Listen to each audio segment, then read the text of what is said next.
Buenos días, buenas tardes, buenas noches, amigos y seguidores de Radio Libertad Constituyente y de Libertad Constituyente Televisión. Ambos medios del MCRC, Movimiento de Ciudadanos hacia la República Constitucional. Hoy tenemos el último programa especial del año, es 16 de diciembre de 2024, y tengo el inmenso placer y el honor pues de contar con unos pesos pesados utilizando el vocabulario del boxeo.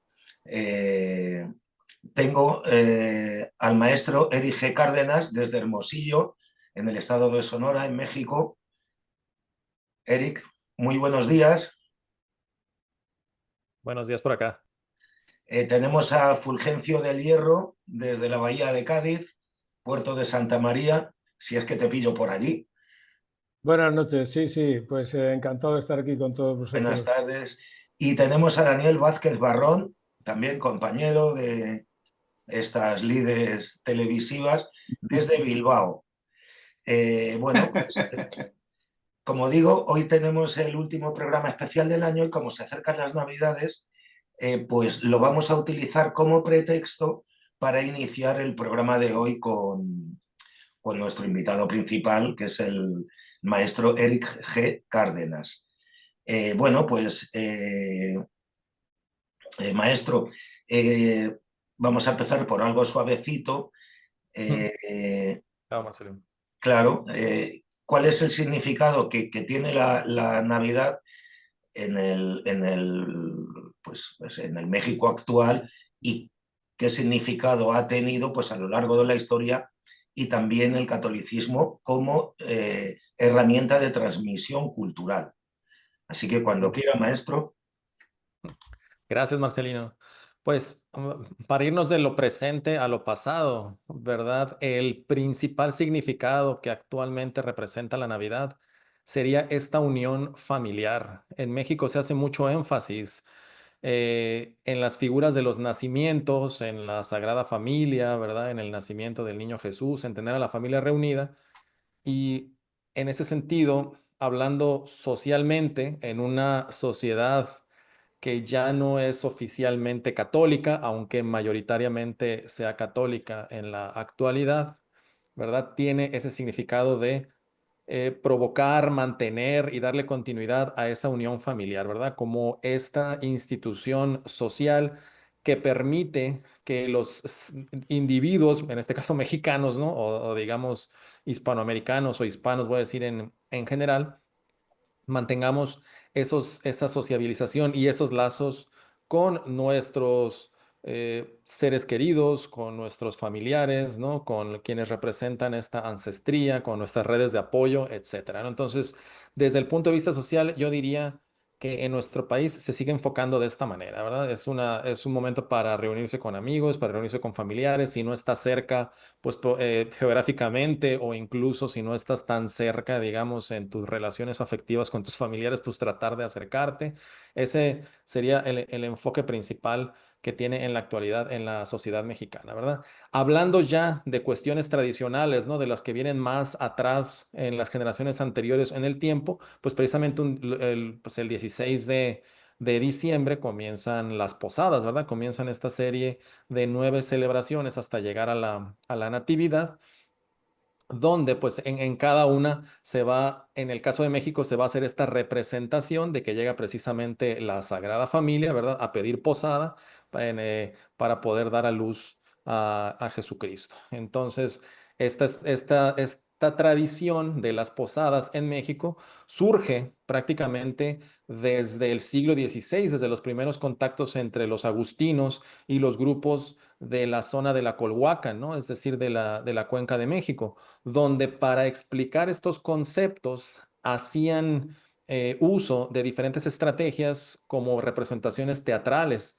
Entonces, donde para que se entendiera este concepto cristiano y católico en particular, en el que Dios mismo, el Dios único y verdadero, manda a uno de sus hijos a este mundo para convertirlo en hombre, en carne y hueso, se va a manifestar precisamente en este mundo y va a ser pues la fuente que nos libere de los pecados en este mundo.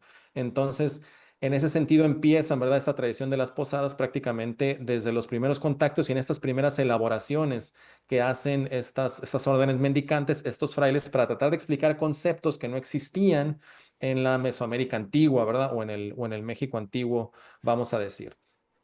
Me salté del presente al origen, ¿no?, de estas tradiciones, pero por una razón, ¿no? Porque pues desde el siglo XVI se han ido transformando estas celebraciones, se han ido complementando con distintos elementos, ¿no? Distintas formas de celebración.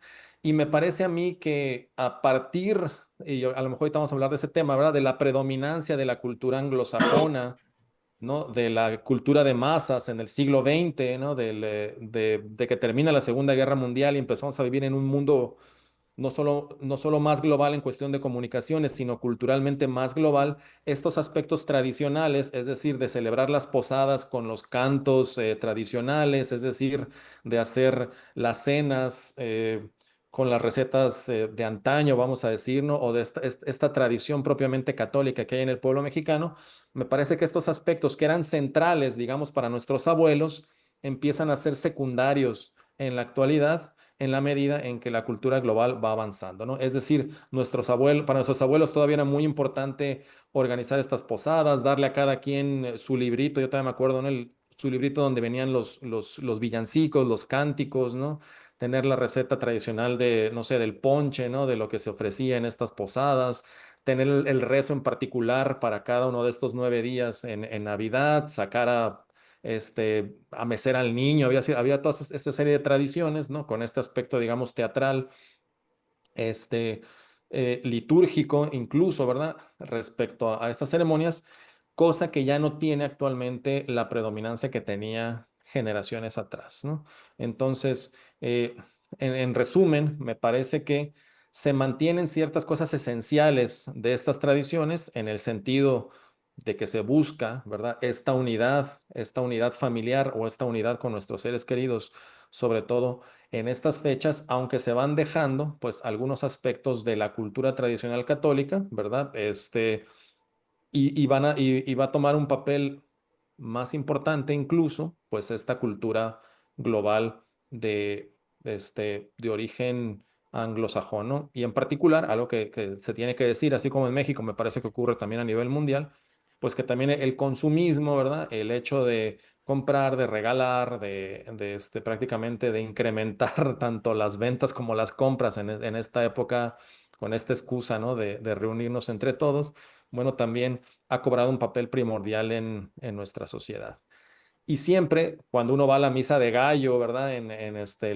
Digamos, en la Nochebuena, o cuando uno atiende algunas de estas festividades ya organizadas pues por las diferentes diócesis en nuestro país, siempre ponen ese énfasis, ¿verdad? Está bien que se vayan a sus posadas, que compren regalos, que hagan intercambios en sus trabajos, con sus familias. O sea, está bien esta cuestión, digamos, consumista, pero no olviden que esta época es para reflexionar que llegó, ¿no?, el Hijo de Dios, ¿verdad? Que estamos celebrando su nacimiento y bueno, que hay valores mucho más profundos en esta celebración, pues que simplemente el estar de fiesta, como ocurre a nivel social, ¿no? Entonces, yo lo pondría de esa manera, ¿verdad? Desde que inicia la evangelización, pues viene todo este proceso donde se acendra la cultura católica en nuestra sociedad, en nuestro país, ya posteriormente, ¿no? Y viene, pues a partir de un par de generaciones, pues este ingreso de la cultura global a nuestras tradiciones, ¿no?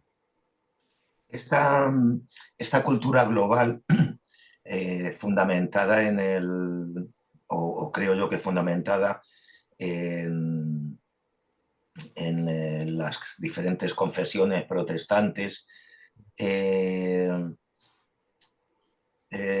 procura más el individualismo, o sea, estas confesiones procuran más el individualismo y por lo tanto el debilitamiento de los vínculos que se forman en las familias tradicionales, digamos, católicas, incluso las familias tradicionales del mundo católico que sean ateos, ¿no? Porque realmente el ateísmo donde más se da es en el mundo católico.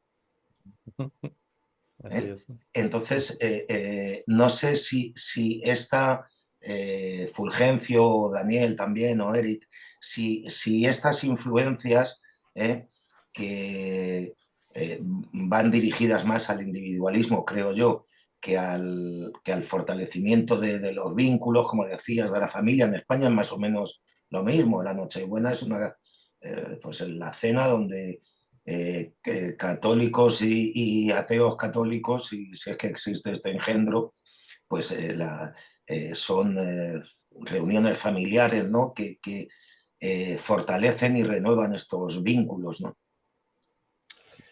Bueno, yo creo que precisamente la libertad individual es uno de los aportes del cristianismo, ¿no? El libre albedrío, ¿vale? Eso es uno de los aportes, creo yo. No sé si ha habido otro movimiento civilizatorio religioso que haya aportado algo en el mismo sentido, pero el cristianismo, precisamente, uno de los aportes es el libre albedrío, es decir, el carácter individual de la decisión que uno toma. Yo creo que esto que hablas de que intuitivamente se puede observar, es decir, parece que el mundo católico, nos parece a nosotros, se fomenta mucho más los lazos familiares, incluso los lazos de solidaridad familiar. Es decir, tener a los viejos con nosotros, etcétera, etcétera. Pero yo creo que no es exactamente el ser católico protestante. En el norte de Europa este fenómeno no se aprecia igual, ¿vale? O sea, la familia tiene otro carácter, los niños se emancipan antes, los lazos se mantienen de otra forma. ¿Es por el hecho de que sean protestantes? Pues probablemente no, porque si vamos al Mediterráneo, lo que es el Mediterráneo, que es la cuna, digamos, un poco de nuestra civilización, no de todas las civilizaciones, pero la nuestra, ¿no? Concretamente, o la más cercana, ¿no? Vemos que en el mundo musulmán pues tenemos muchos puntos en común a este respecto, en cuanto a la concepción de la familia, a la solidaridad, a las redes de contactos interfamiliares. Los viejos para mí es un punto importante, ¿no? O sea, que es que se los quedan en casa. Yo creo que eso, más que hay algo cultural que trasciende, la religión es una cultura al fin y al cabo, ¿no? Pero yo creo que hay algo, hay otra raíz quizás más profunda, ¿no? Que explica más este tipo de diferencias. Yo no creo, luego también dentro de los movimientos cristianos, digamos, pues hombre, yo no soy un experto en la iglesia anglicana, pero si uno empieza a rascar un poco, pues ve pocas diferencias con el mundo católico. Una de las diferencias es fundamental, que ellos no reconocen al Papa, ¿no? Pero esa fue una diferencia fundamental de partida, porque luego se encuentra uno, yo he vivido 3 años en el Gran Londres, se encuentra uno en una iglesia anglicana, el párroco, que ha hecho el Camino de Santiago, es decir, y que lo ha hecho varias veces. Y cuando habla contigo, pues realmente tú no le ves, aquello no le ves una diferencia muy grande, ¿no? A tu forma de ver y pensar. Lo que sí he observado es que las religiones en general, bueno, evidentemente a lo que ha dicho Eric no voy a aportar nada porque eso sucede, es lo que observamos también en España, ¿no? Pero no solamente pasa con la Navidad, pasa con la Semana Santa. La Semana Santa, que es la semana de pasión, ¿no? Donde celebramos la muerte y la resurrección de Cristo. En los pasos de Semana Santa de mi pueblo donde nací, maravilloso Totana, al sureste de la península ibérica, corría el brandy por debajo de los pasos. Es decir, lleva su túnica de nazareno, muy popular todos, y dentro llevaba una botella de alcohol. Es decir, un año el párroco se negó a que salieran en la Semana Santa y un poco más y lo matan. Esto es, ¿por qué? Pues porque al final era un poco, se iba un poco de lo que es la esencia. Y con los demás nos pasa igual, pero hay algo profundo, que es, sí, yo creo que es el sentido de la familia. El sentido de la familia, eso no pasa, ¿no? Hay otras cosas, la mercantilización de los eventos, que hayamos desplazado los Reyes Magos de Oriente, que eran los que venían a traerme mis regalos, o a ti, Marce, no sé a vosotros, ¿no? Pero ha pasado al final a que sea Papá Noel, que es un ente que para mí era totalmente alienígena cuando yo era pequeño. Es más, no lo conocíamos, vamos, en mi pueblo, y yo soy tengo 61 años, o sea que en mi generación ha sucedido ese cambio. O sea, Papá Noel no venía a mi pueblo, no sabíamos quién era, no teníamos ninguna fotografía de él. O sea, entonces esto ciertamente sí que va cambiando, pero yo creo que la esencia en España es la misma que en México. La relación Estado-Iglesia es distinta, lo hemos hablado antes un poquito fuera de cámara. La relación Estado-Iglesia en España viene dada quizás por la transacción, por el periodo de la transición y por la enorme influencia que tenía la Iglesia Católica en el periodo de Franco.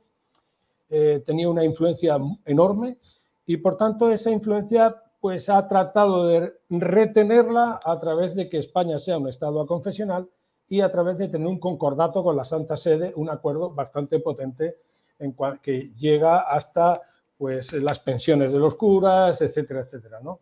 Incluso a favorecer en el ámbito de la educación a la Iglesia Católica.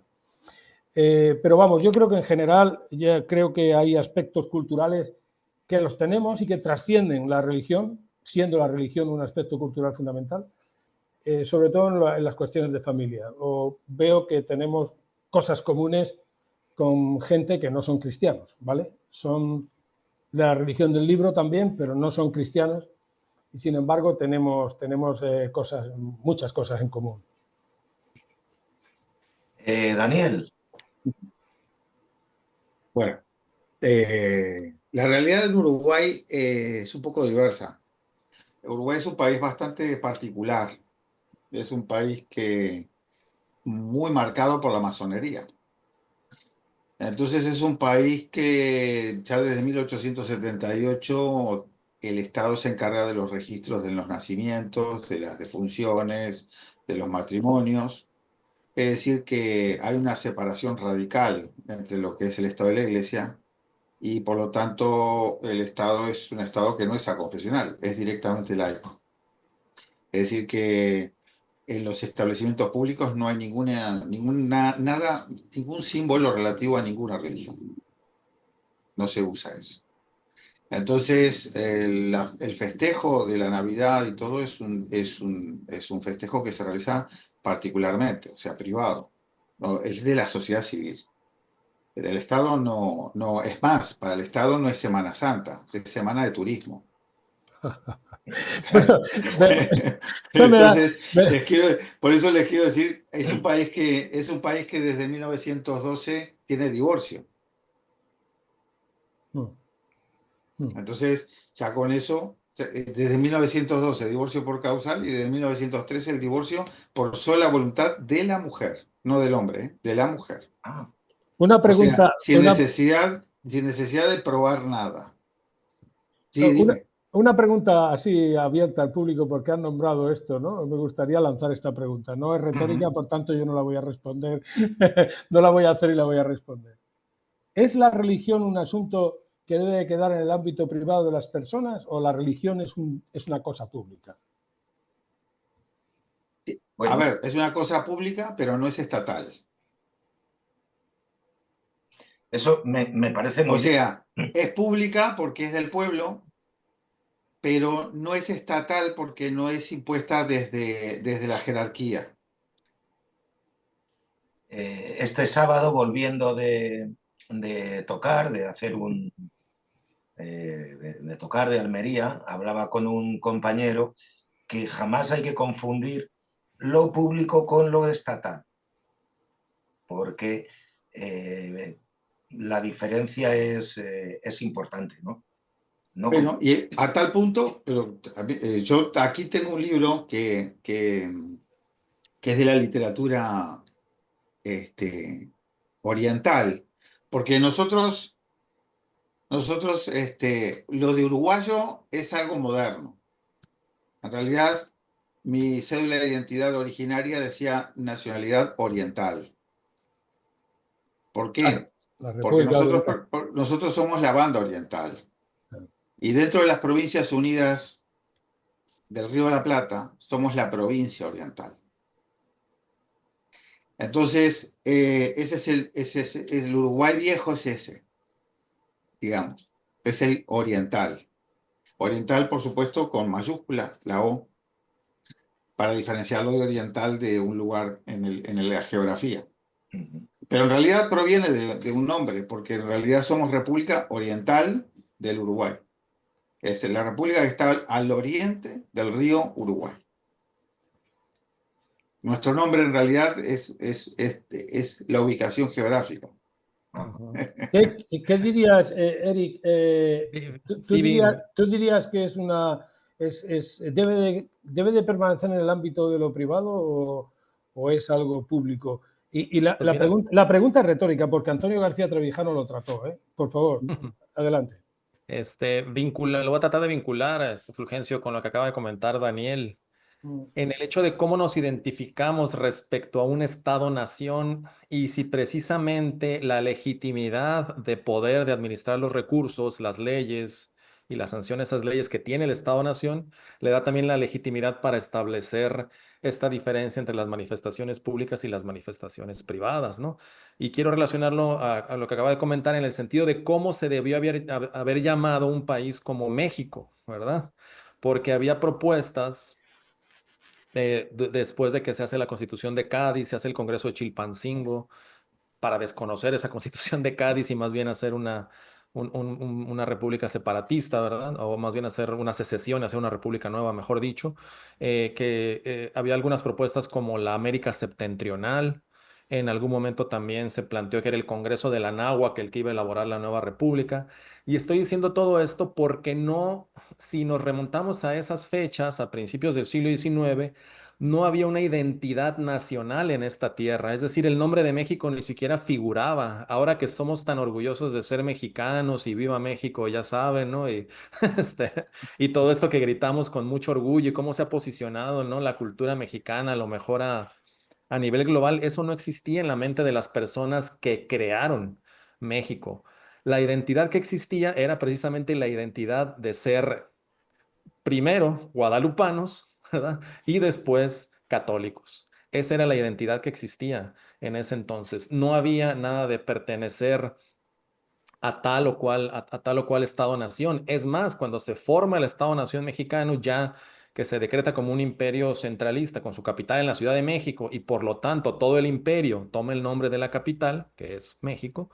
Este, Incluso en ese entonces, pues hay personas que siguen sin identificarse con este nuevo país, ¿no? Y aparte hay personas que luchan por una república federal, personas que luchan por restaurar un imperio, personas que luchan por identidades o figuras estatales que son contradictorias y que están en pugna durante todavía medio siglo más en el siglo XIX, ¿no? Es decir, hay una identidad muy fuerte en esta tierra de ser precisamente católico. Y esa identidad, aunque como también comentaban ahorita, ¿no?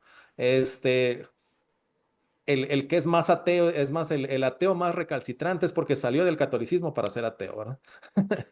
En fin, y esto lo menciono, ¿verdad? Porque precisamente esta identidad está muy enraizada en la cultura mexicana y yo creo que pues más que cualquier otro país hispano, ¿no? Porque me voy a regresar otra vez al siglo XVI, ¿no?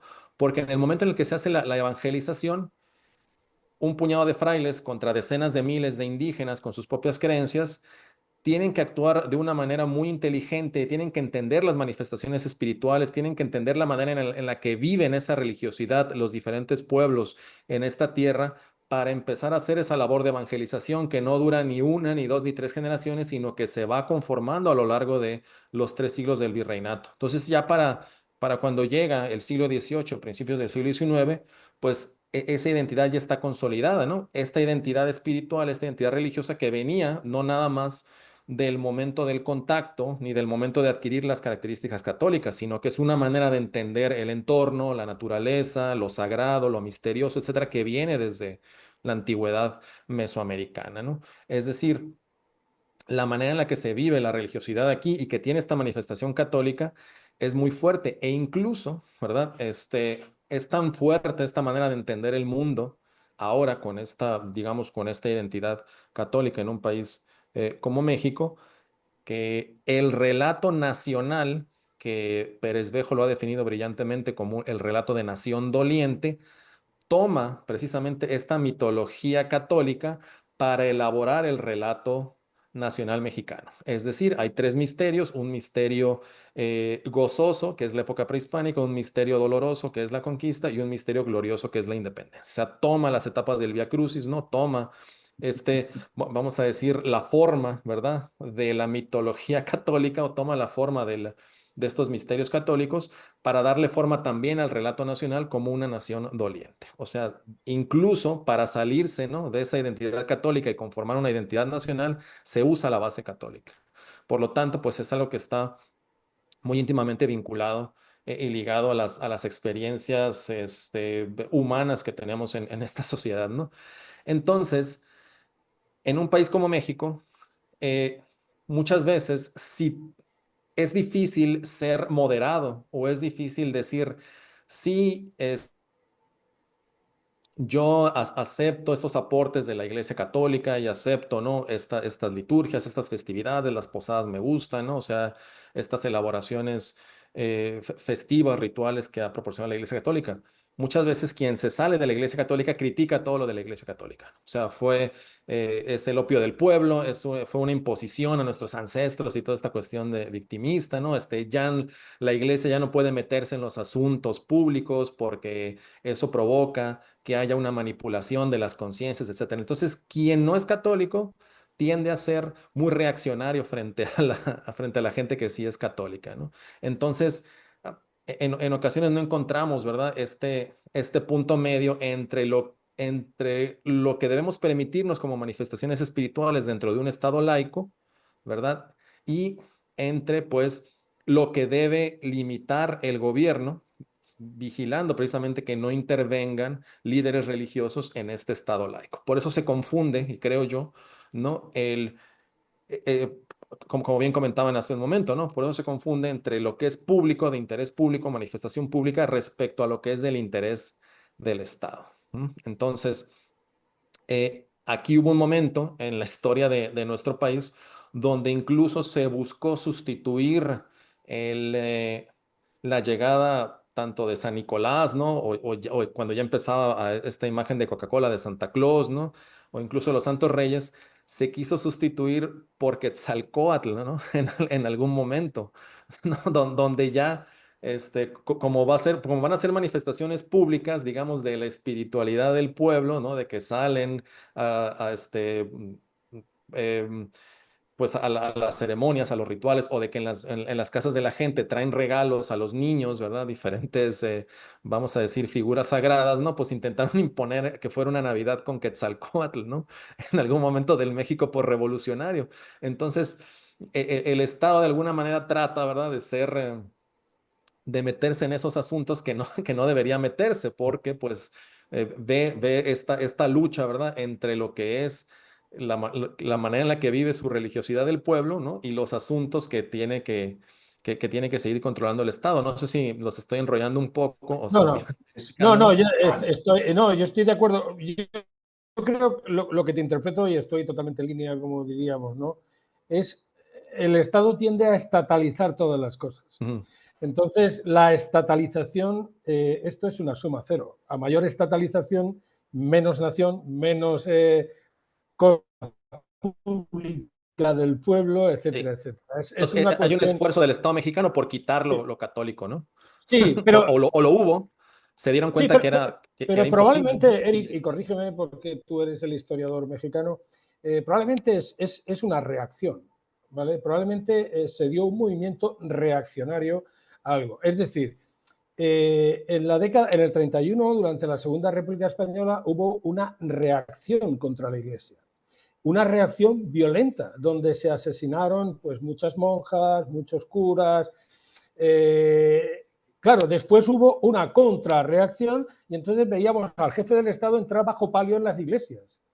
Es decir, eso es una estatalización, una reacción violenta ante la estatalización. Pero claro, cuando nos tenemos que ir a un plano puramente civilizatorio, es decir, ¿qué es el Estado? ¿Qué es la nación?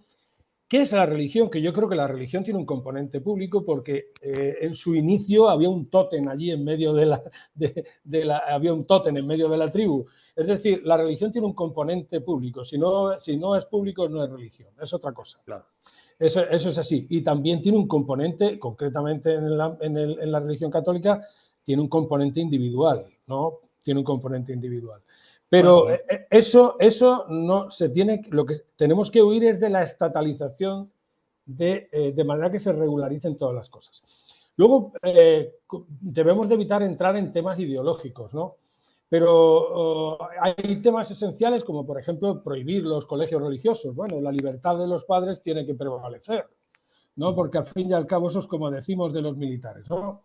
De nosotros los militares. Dice, bueno, es que el ejército pertenece al Estado, pero los militares somos hijos de la nación. O sea, nosotros no nacemos en el Estado, no, nacemos como seres humanos normales. Y esto es un poco igual. O sea, los padres tenemos que tener la libertad de decidir la educación de nuestros hijos, y si eso incluye una educación religiosa en una confesión determinada, pues eso se tiene que respetar. Eso se tiene que respetar. bueno, esa facultad se tiene en México. Hay escuelas religiosas con, digamos, diferente, no sé cómo decirlo, ¿no? Pues con diferente carga en las cuestiones religiosas, algunas muy, con alguna que otra misa por ahí, ¿no? Alguna que otra referencia y otras donde cada día hacen rezos, etcétera, ¿no? Bueno, o sea, con Sí, sí, diferente carga religiosa, pero son privadas, ¿verdad? O sea, el Estado garantiza la educación eso es. pública sin ninguna, sin ninguna pauta religiosa, ¿no?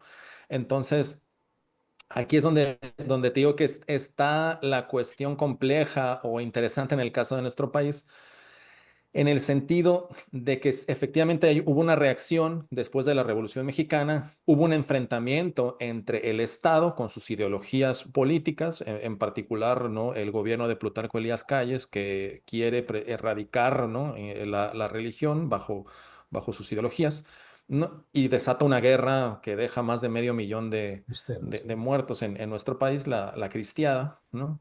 Y después de eso, pues entonces se tienen que entablar negociaciones con la Iglesia Católica y es es donde se crea la ley de asociaciones religiosas, ¿no? Donde se le da un cuerpo jurídico, donde se le da un reconocimiento a las instituciones encargadas de la religión.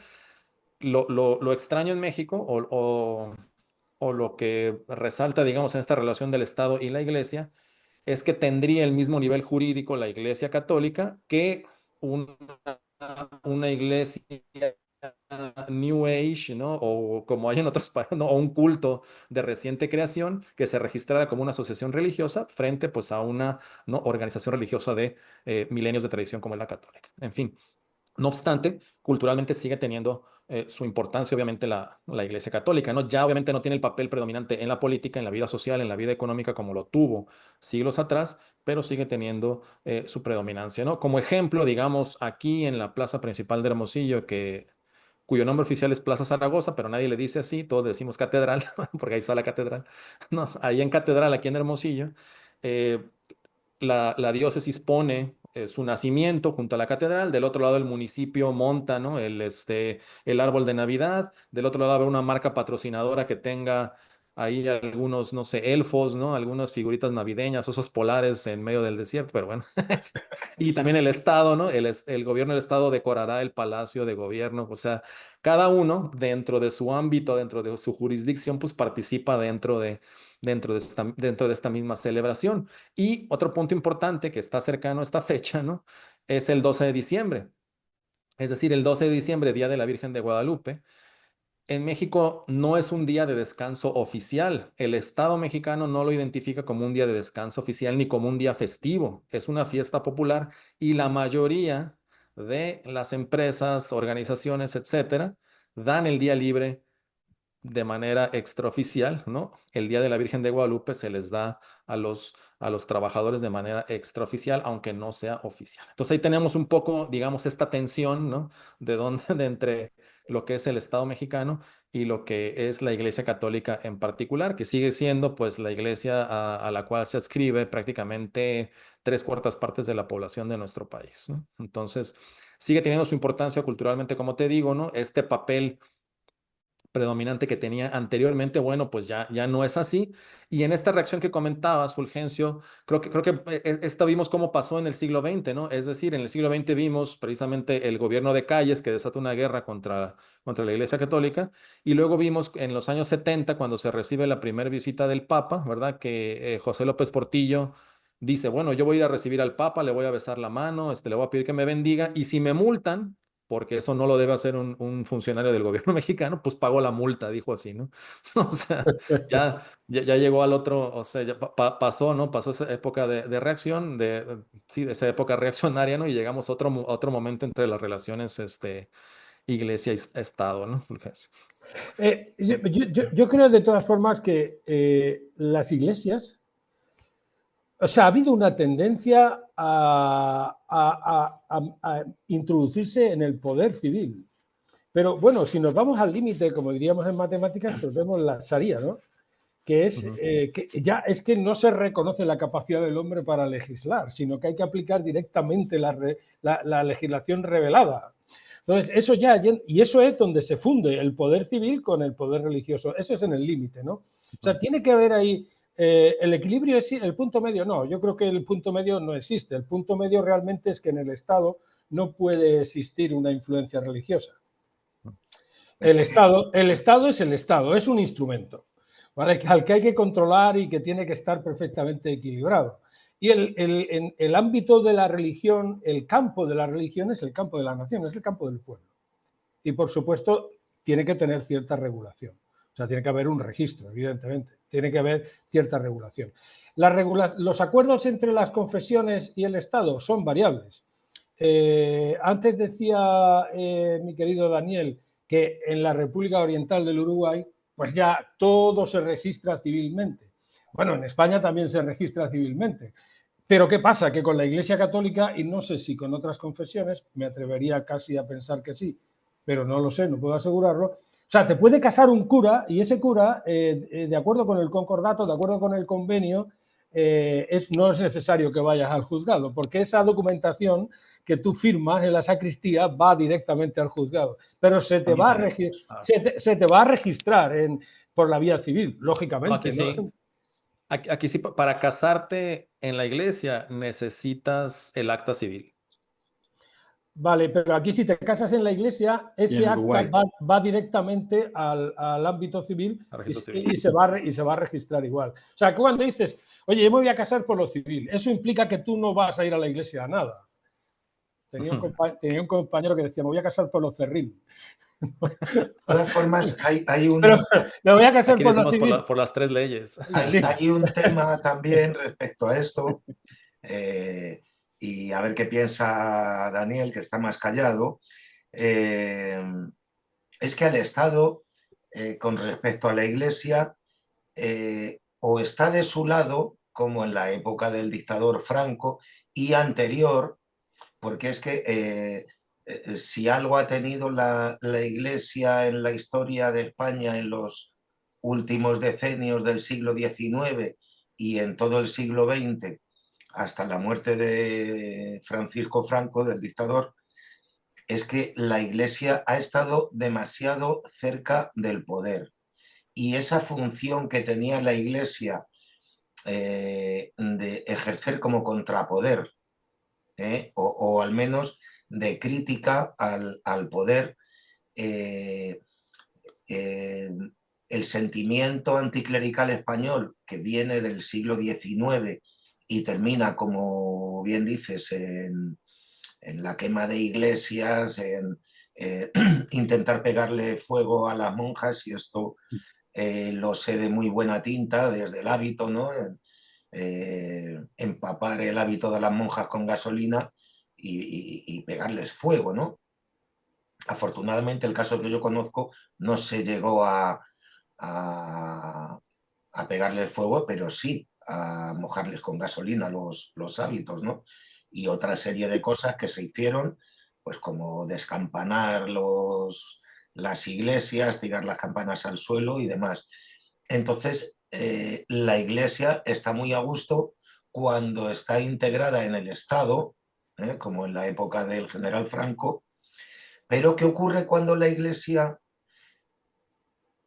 digo Iglesia Católica, todas las religiones son políticas, ¿no? Seguramente la más política sea el Islam, porque es la más moderna de las tres religiones del libro, y donde fallan o donde puede haber lagunas en unas, pues ellos las desecan. ¿Eh? ¿Qué ocurre? Como por ejemplo en Nicaragua, cuando es la Iglesia un elemento opositor al Estado, porque el Estado está en revolución permanente. Si hay algo trotskista en el mundo moderno es la revolución permanente del Estado, ¿no? El Estado lo quiere todo, es el diablillo este de Thomas Hobbes, ¿no? Cuanto más le das de comer, más come. Entonces, es la Iglesia, el catolicismo en este caso, lo que puede llegar a ser un peligro para el Estado, cuando quizás toma su concepción original de defensa de lo humano y de lo divino también, pero de lo humano. Daniel, que está muy callado. Sí, lo que pasa es que más que un peligro para el Estado, suele ser un peligro para el gobierno.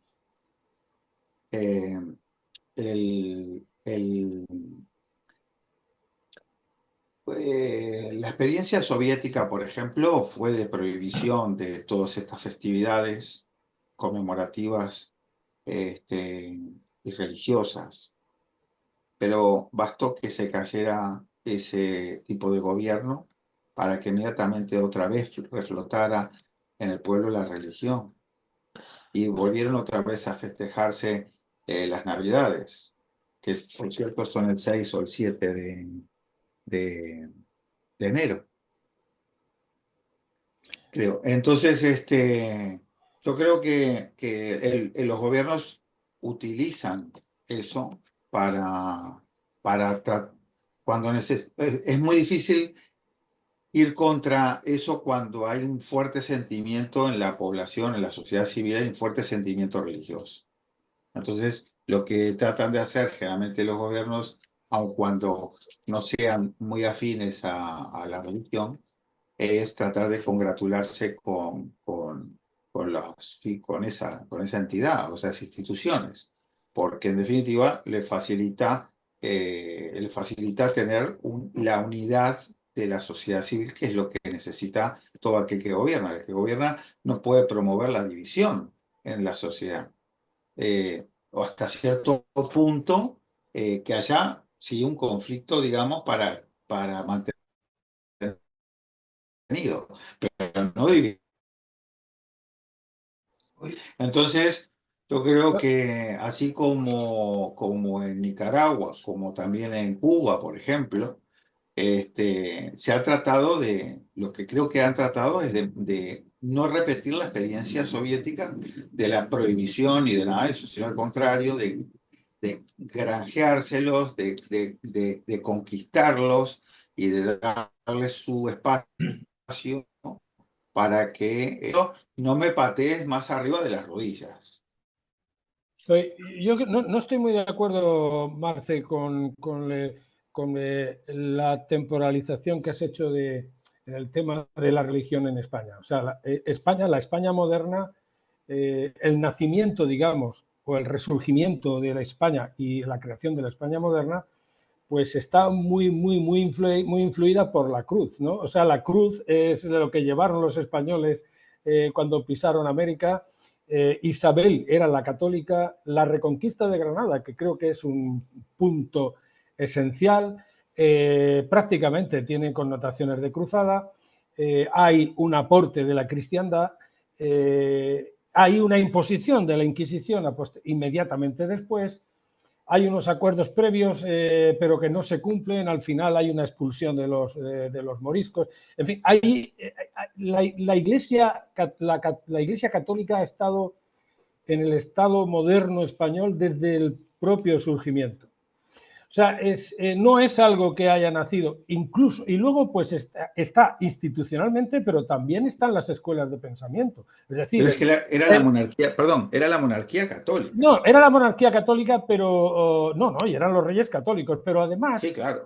Además una cosa es la institución y la influencia de la iglesia, de la institución universal, porque católicos significa en griego universal, no hay que perder eso de vista, ¿no? Y luego también están las escuelas que surgen en el seno de la Iglesia Católica, como la Escuela de Salamanca, donde son capaces de definir el tiranicidio. Es decir, de ahí sale Vitoria, de ahí sale Juan de Mariana, de ahí sale Suárez. No sale de ahí Bartolomé de las Casas, pero Bartolomé de las Casas también era un clérigo. O sea, que es decir, que no es esa dualidad, la Iglesia no es tan simple como decir, no está la institución, no, es la institución que está llena de personas, de seres humanos.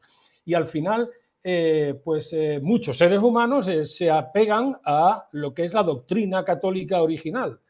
Y entonces es el combate a la injusticia o el decir, no, es que el poder viene de Dios al pueblo y el pueblo lo delega en el rey, y si el rey nos traiciona es lícito matarlo. Es decir, eso no lo han inventado los franceses con su máquina infernal cortando cientos y cientos de cabezas, ¿no? No, eso tiene un pozo filosófico detrás. Y ese pozo filosófico está en la Iglesia Católica. Es la Iglesia Católica la que fomenta parar la conquista. Es decir, no es parar la conquista y estudiar qué es lo que estamos haciendo. O sea, es decir, todo esto no es tan simple como decir, la Iglesia Católica está muy metida dentro del Estado en España desde la propia creación del Estado español moderno. Bueno, yo diría que el Estado español anterior al Estado moderno, y muchos historiadores podrán decir no estar de acuerdo, pues es el Estado de los visigodos, que también está la Iglesia presente. Es decir, no es antes de que vengan los moros y nos conquisten. Es decir, que no es algo baladí, está con nosotros siempre. Pero el ser humano evoluciona. Y evidentemente en esa evolución, pues la Iglesia también se ha secularizado, digamos, y se ha apegado al poder por el poder mismo. Que de vez en cuando salen teologías de la liberación, salen gente. Claro, es que dentro de la Iglesia hay gente que se apega a la doctrina original, que es el combate a la injusticia. Claro, eso es así, pero yo sigo pensando que es algo público y privado al mismo tiempo, y que el peligro es cuando se estataliza, cuando la Iglesia accede a cotas de poder civil, terrenal, que no le corresponden. O sea, la Iglesia tiene que estar, por ejemplo, en la ayuda a los necesitados como una asociación normal, pero que tiene un componente doctrinal detrás, o tiene que darle mucha fuerza, pero tiene que estar ahí. Incluso canalizar recursos públicos, quizás, dependiendo, por supuesto, de los acuerdos entre las diferentes concesiones y el Estado. Pero no puede estar en el Estado. Eso es, en eso creo que es lo que estamos de acuerdo. Y yo creo que las tensiones que se llevan todavía, que suceden en México, incluso en España, hay mucha parte de la partitocracia que todavía está en esas tensiones, ¿no? Esas tensiones llevarán su evolución, ¿no? Y al final, pues se irán poco a poco, ¿no? Se irán, porque es que es de larga data. O sea, la presencia de la Iglesia Católica en la vida oficial política en España y en la hispanidad, por ende, es centenaria, son 5 siglos. O sea que no es de ayer. Y evidentemente eso subyace en México, subyace en Uruguay, subyace en Argentina, subyace en Filipinas, aunque no hablen español, ¿vale? También subyace allí, porque la religión es un componente cultural tan fuerte que es más fuerte que el propio idioma, que ya es un componente fuerte. En Filipinas en Semana Santa se crucifican. Se crucifican, claro. Los señores. Claro. Y se tiran 3 días en una cruz. Claro. Yo, Fulgencio, no sé si me permiten. Bueno, en torno a lo que estás comentando, Fulgencio, yo creo que desde mi punto de vista, para hacer estos análisis del papel que ha jugado, ¿verdad?, la Iglesia Católica en la conformación de nuestros estados actuales, y así como también estas tensiones que hay con nuestros gobiernos o nuestras sociedades, yo creo que para analizarlo yo no me iría a estas creencias absolutistas de que necesariamente un estado laico significa un estado democrático que ve por el bien del pueblo y que está libre de manipulaciones ideológicas, ¿no? O sea, digamos, este absolutismo demócrata donde como alguien se eligió a través de un partido político, a través de elecciones populares, eso significa que va a hacer lo mejor por el bien de la justicia, por el bien del, perdón, de la sociedad, por la justicia, por la salud, por la educación, etcétera, pues me parece que no podemos caer en eso, ni tampoco en lo contrario, ¿no? En el sentido de que no porque se haya alguien con creencias religiosas en el poder, pues se va a comportar como una secta donde manipula, ¿verdad?, a todas las personas dentro de esa religión para sus fines individuales y de su grupo, ¿no? O sea, yo creo que lo, lo que vemos, al menos en nuestros países, ¿no? Es que gente con profundas creencias religiosas, pues se ha acercado al poder con los instrumentos con los que cuenta actualmente, ¿no? Es decir, si es alguien profundamente religioso de alguna organización católica o incluso de otra religión, bueno, pues se acercará a los partidos políticos y tratará con sus bases religiosas, pues a través de los partidos políticos llegar a esos puestos de poder. Y en el caso de México, pues ha habido, pues, es muy famoso y muy criticado, como todo lo que critica pues, la izquierda indefinida, ¿no? Son muy criticadas las organizaciones de derecha o de origen religioso, ¿no? Porque han formado partidos políticos, porque han apoyado candidatos, porque apoyan ciertos movimientos sociales, ¿no? En particular, el contrapeso del PRI en su momento, que fue el PAN, el Partido Acción Nacional, ¿no? Que por sus siglas o sea, es de color azul, ¿no? Pues es el color del cielo, no sé, tiene ahí su significación católica. Aparte, pan, ¿no? Pues el pan es la carne del Señor, ¿verdad? Y parece chistoso, pero en realidad, como les digo, está tan metida la espiritualidad católica en el pueblo mexicano que esto así es. Y Morena, el partido actual, se le dio ese nombre por la Virgen Morena, o sea, por la Virgen de Guadalupe, aunque está conformado de manera, o sea, aunque es una evolución del PRI, de este estado laico, donde están en contra de, como lo han manifestado, ¿no? O sea, de España, están en contra de la Iglesia Católica y están en contra de Estados Unidos, ¿no? No obstante, bueno, pues para ser afín, ¿verdad?, a sus votantes pues se llaman Movimiento Regeneración Nacional, qué casualidad, ¿no? Morena, ¿verdad? Como la Virgen Morena, como la Virgen de Guadalupe. Entonces, ahí hay una manifestación espiritual de origen católico dentro del partido hegemónico actualmente en el poder, ¿no? Entonces, pues digo, estas cuestiones simbólicas, ¿no? Estas cuestiones religiosas se siguen manifestando en la política actual, aunque seamos un estado laico, ¿no? Entonces, casi, casi que mejor, ¿no? Tener contrapesos de poder, ¿no? Donde hay organizaciones religiosas, en este caso la Iglesia Católica, que tenga, ¿verdad?, cierta, esta capacidad, ¿no? De movilizar alternativas políticas, de movilizar alternativas de acción social frente a un Estado, ¿no? Que lo que hace es que integra, ¿no?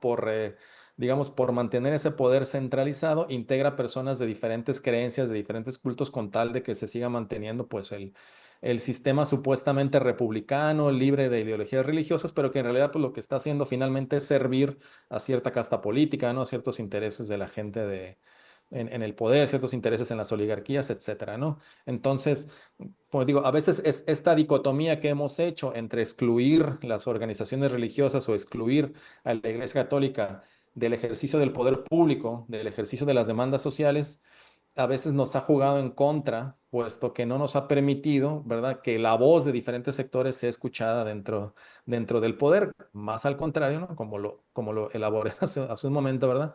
Lo que hacen es que integran estas manifestaciones espirituales, estas elaboraciones simbólicas, para seguirse perpetuando en este poder partidista, ¿no? Entonces, bueno, en este sentido, como te digo, yo no diría, y también a lo mejor es una pregunta para ustedes como constituyentes, ¿no? Si es totalmente necesario separar la divinidad, separar a Dios, ¿no? En la constitución de un poder político, o si debe estar presente de alguna manera, o si deben estar presentes, ¿no?, los diferentes contrapesos de poder con diferentes bases teológicas, filosóficas, ¿no?, políticas, etcétera, ¿no? Ahí, ya digo, con la experiencia que tenemos en el caso de México de 200 años de república, a lo mejor yo pensaría, ¿no?, que más allá de este absolutismo demócrata que muchas veces ocurre, ¿no?, pues es pensar en la manera en la que los diferentes sectores sociales puedan tener esos contrapesos de poder, ¿no? Más o Daniel, menos. Eso iba para ti, porque Daniel hace un espacio para él tiene un programa que se llama Nuestras Ideas, y entonces estabas hablando, Eric, y yo estaba pensando, digo, esto tiene que responder Daniel. Bueno, Fulgencio también, ¿no? Pero como él hace el espacio este de Nuestras Ideas, porque me parece muy, muy interesante, toda vez que yo lo que creo que donde no hay verdadera democracia, porque democracia como palabra, pues es como la palabra amor o la palabra república. Casi cualquier cosa puede pasar por ahí, ¿no? Por democracia, por república, por amor, ¿no? Entonces, yo creo que los gobernantes donde no hay democracia lo que buscan es la conquista del Estado y que el Estado cabalgue sobre la nación, por no decir algo más feo. Daniel. Sí, el tema de, no creo, a ver, no creo que porque el Estado sea laico o no, no pasa la democracia por eso, simplemente es porque el hecho de que el Estado, como supuestamente es una creación de todos, entonces no puede tener una preferencia, no manifiesta una preferencia. Eso es desde el punto de vista del Uruguay. Entonces, siendo de todos, no puede manifestar una preferencia por una parte, un sector, un, un, un. Eso no quita de que los gobernantes sí tengan sus convicciones religiosas, o no, pero, pero eso se manifiesta después en la creación de sus normas, porque en definitiva no dejan de ser oligarquías. Y, y en sus normas están ahí los valores, especialmente el Código Penal. Entonces, es allí donde se manifiestan esos valores. Creo que los valores se tienen igual, porque en definitiva pertenecemos a una misma cultura. La cultura cristiana, o sea, es lo que decía Fulgencio. En cuanto a los valores, esos están, siempre subyacen. Y de eso no y no se impide tampoco la actividad públicamente, como manifestación pública de, de una preferencia religiosa. No, no hay ningún problema de eso. Cuando yo hablaba hoy del libro que tenían aquí entre manos, que es el libro Tabaré, no sé si alguna vez lo leyeron o algo, capaz que sí. Es el libro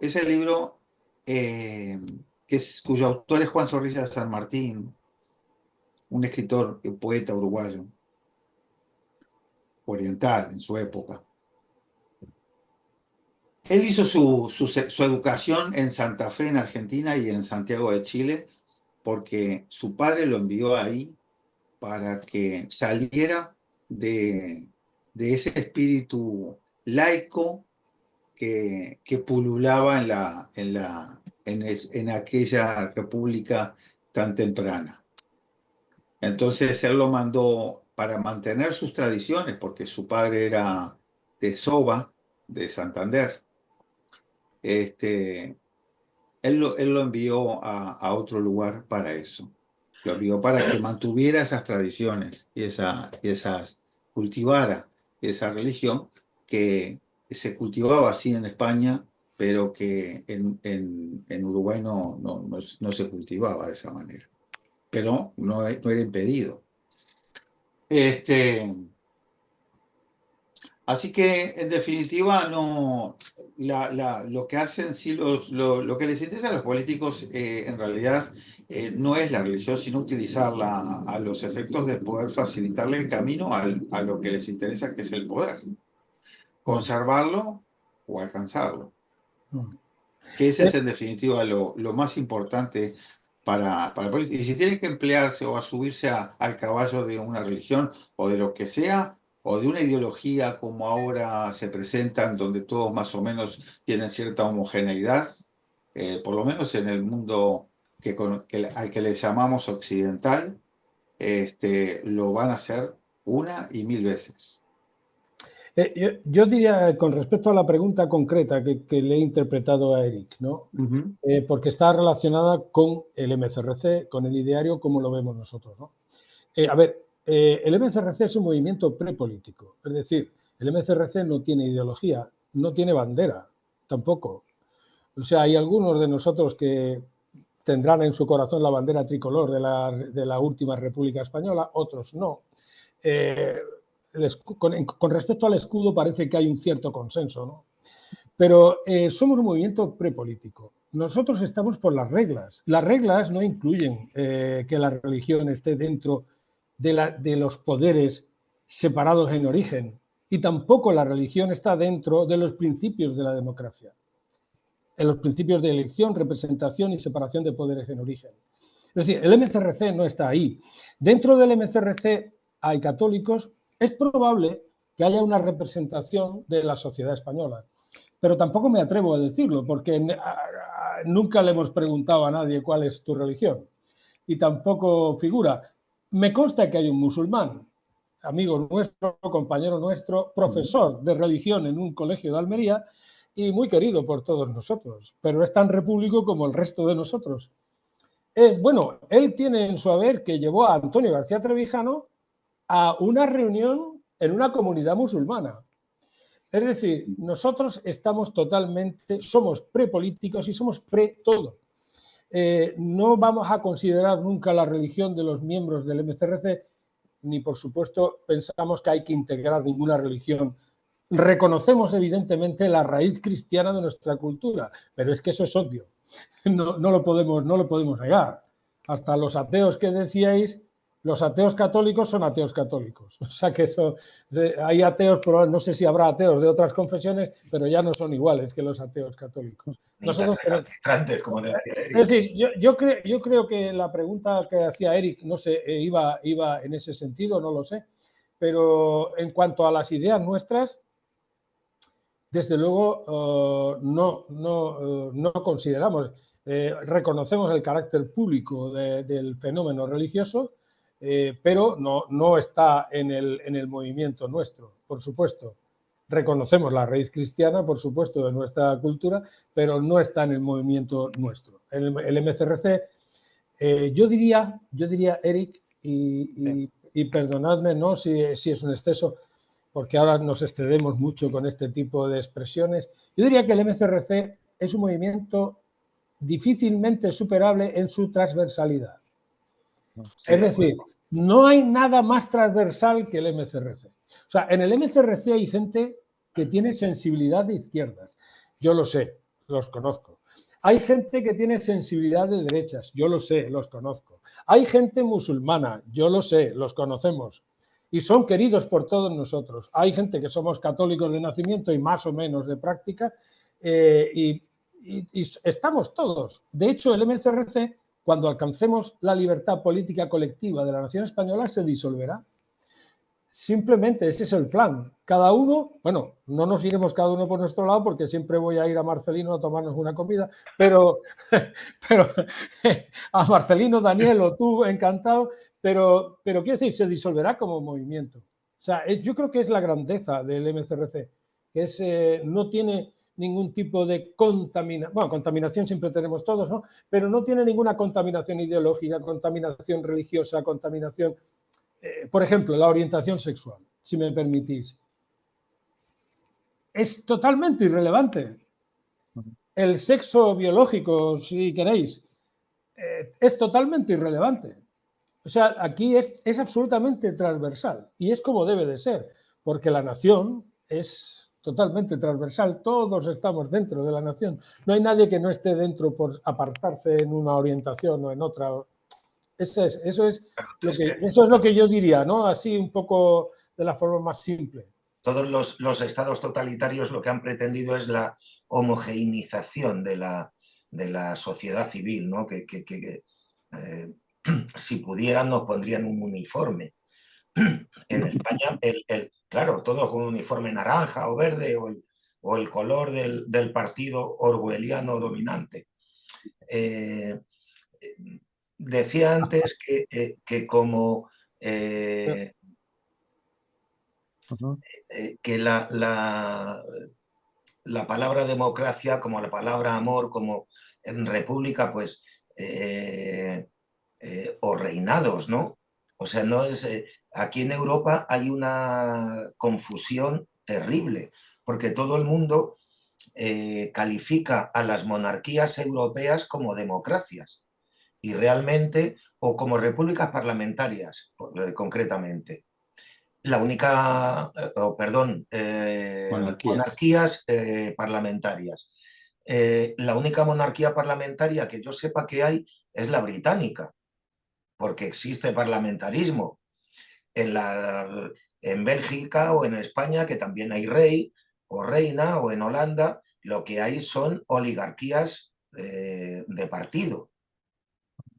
Ni el rey pinta nada, ¿eh? Otros hablan de que en España hay una monarquía constitucional. Si lo otro era un error, esto ya es un fallo garrafal, ¿no? Porque la monarquía constitucional es donde el rey manda, pero hay representación del elector. Se elige a un representante que se integra en la Cámara, personas que han sido elegidas no por su partido, que también, pero uno puede no pertenecer a ningún partido y ser elegido por sus vecinos a que los represente en la Cámara. Yo no sé si esto es posible en México, Eric, si se eligen a los diputados que van a la Sumamente Cámara. difícil.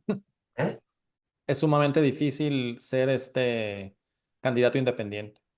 Claro, tienes que estar dentro de algún partido, ¿no? O sea, la ley lo contempla, pero ha pasado en escasas ocasiones, ¿no? Es más, aquí en un municipio de Ures, perdón, de aquí de Sonora, creo que fue en Rayón, no me acuerdo qué municipio era. Los vecinos, en la boleta hay un espacio para que tú pongas si no votas por ninguno de los que ya están marcados con partido político, en la casilla hay un espacio en blanco para que escribas el nombre de una persona. Pues la gente escribió el nombre de una persona del pueblo y ganó. O sea, fue el que obtuvo mayores votos y los partidos estaban impugnando porque eso no era, porque no había tenido un proceso de registro. Pero entonces, ¿para qué está ese espacio en blanco en la boleta? Entonces, bueno, se supone que existe, pero principalmente no aplica, ¿no? Y ha habido un par de ocasiones donde ha habido candidatos independientes que finalmente son cooptados por los partidos políticos, ¿no?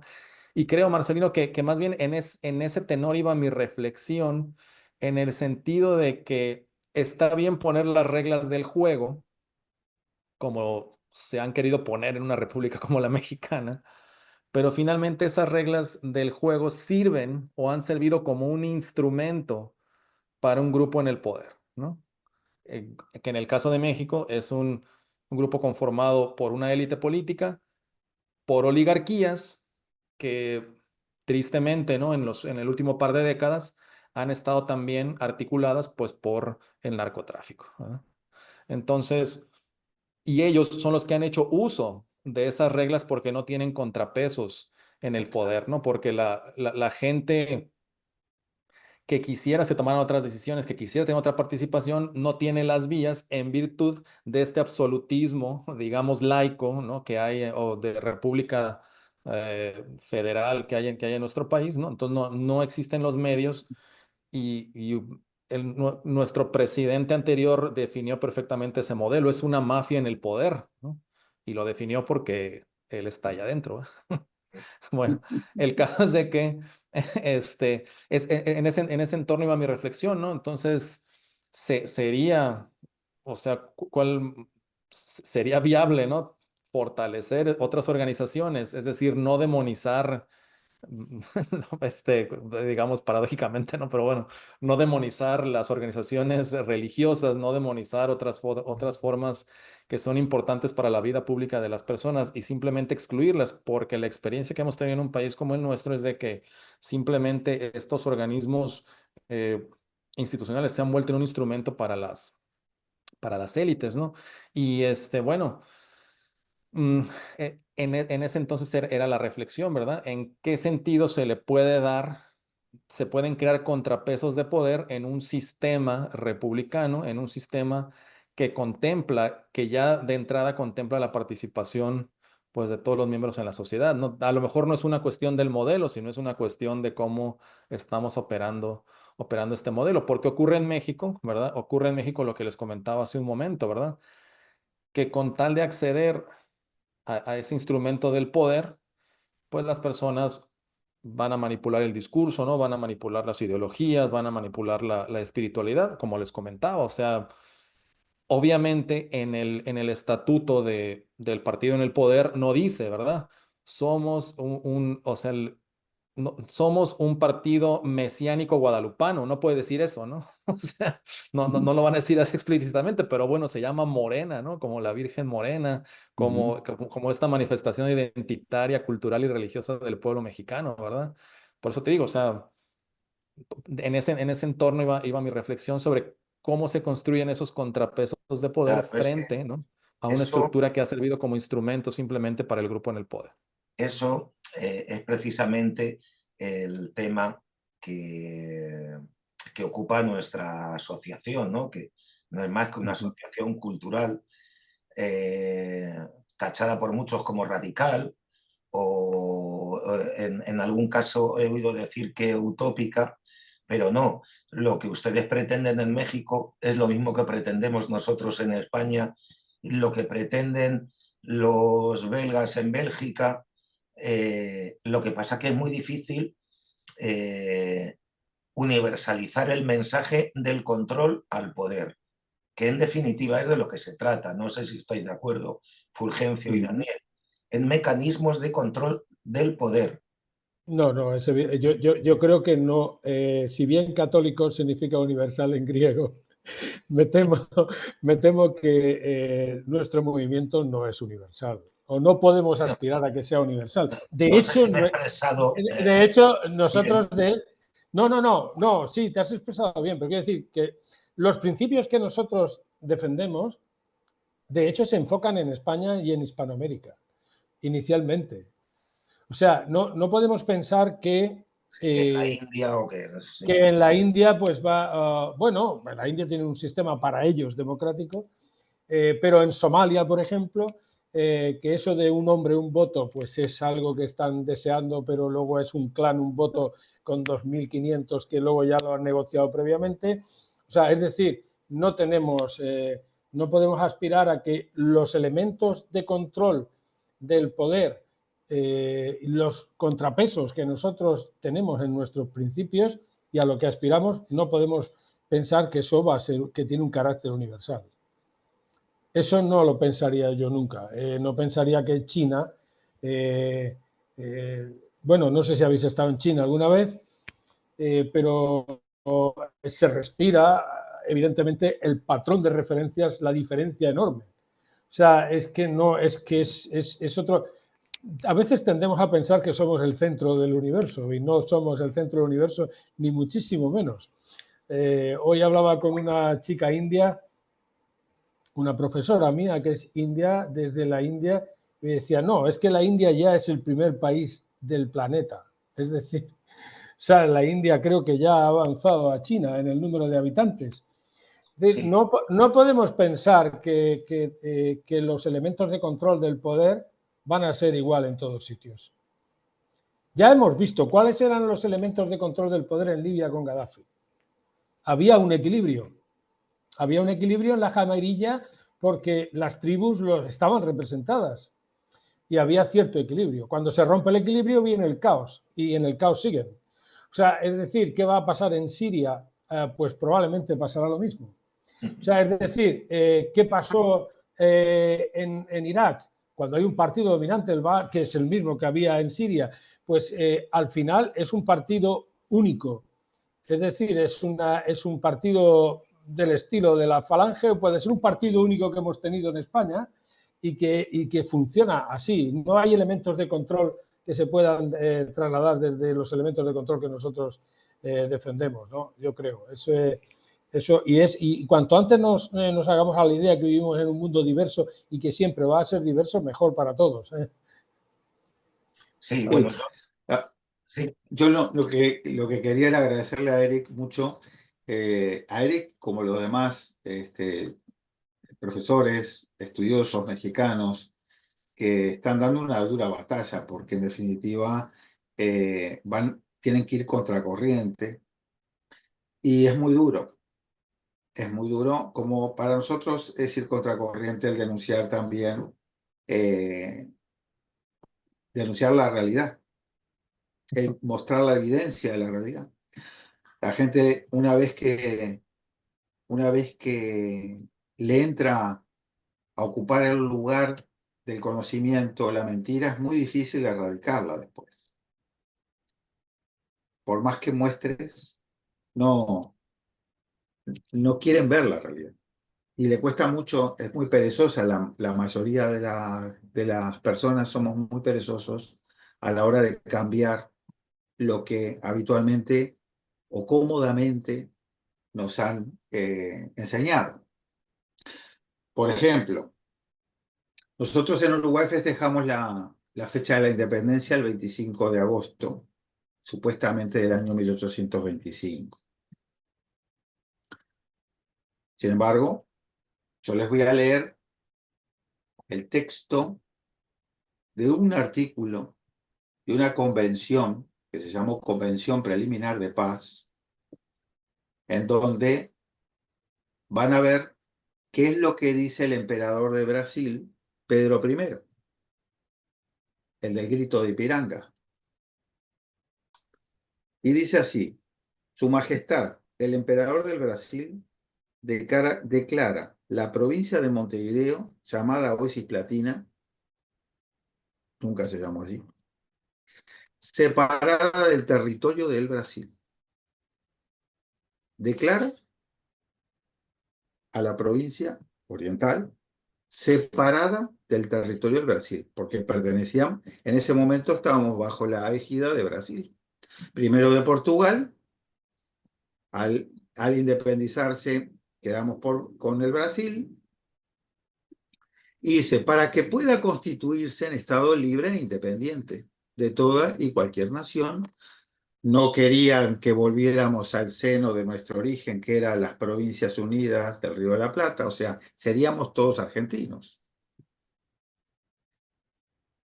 Bajo la forma de gobierno que juzgare conveniente a sus intereses, necesidades y recursos. Pero esto, ¿qué fecha tiene?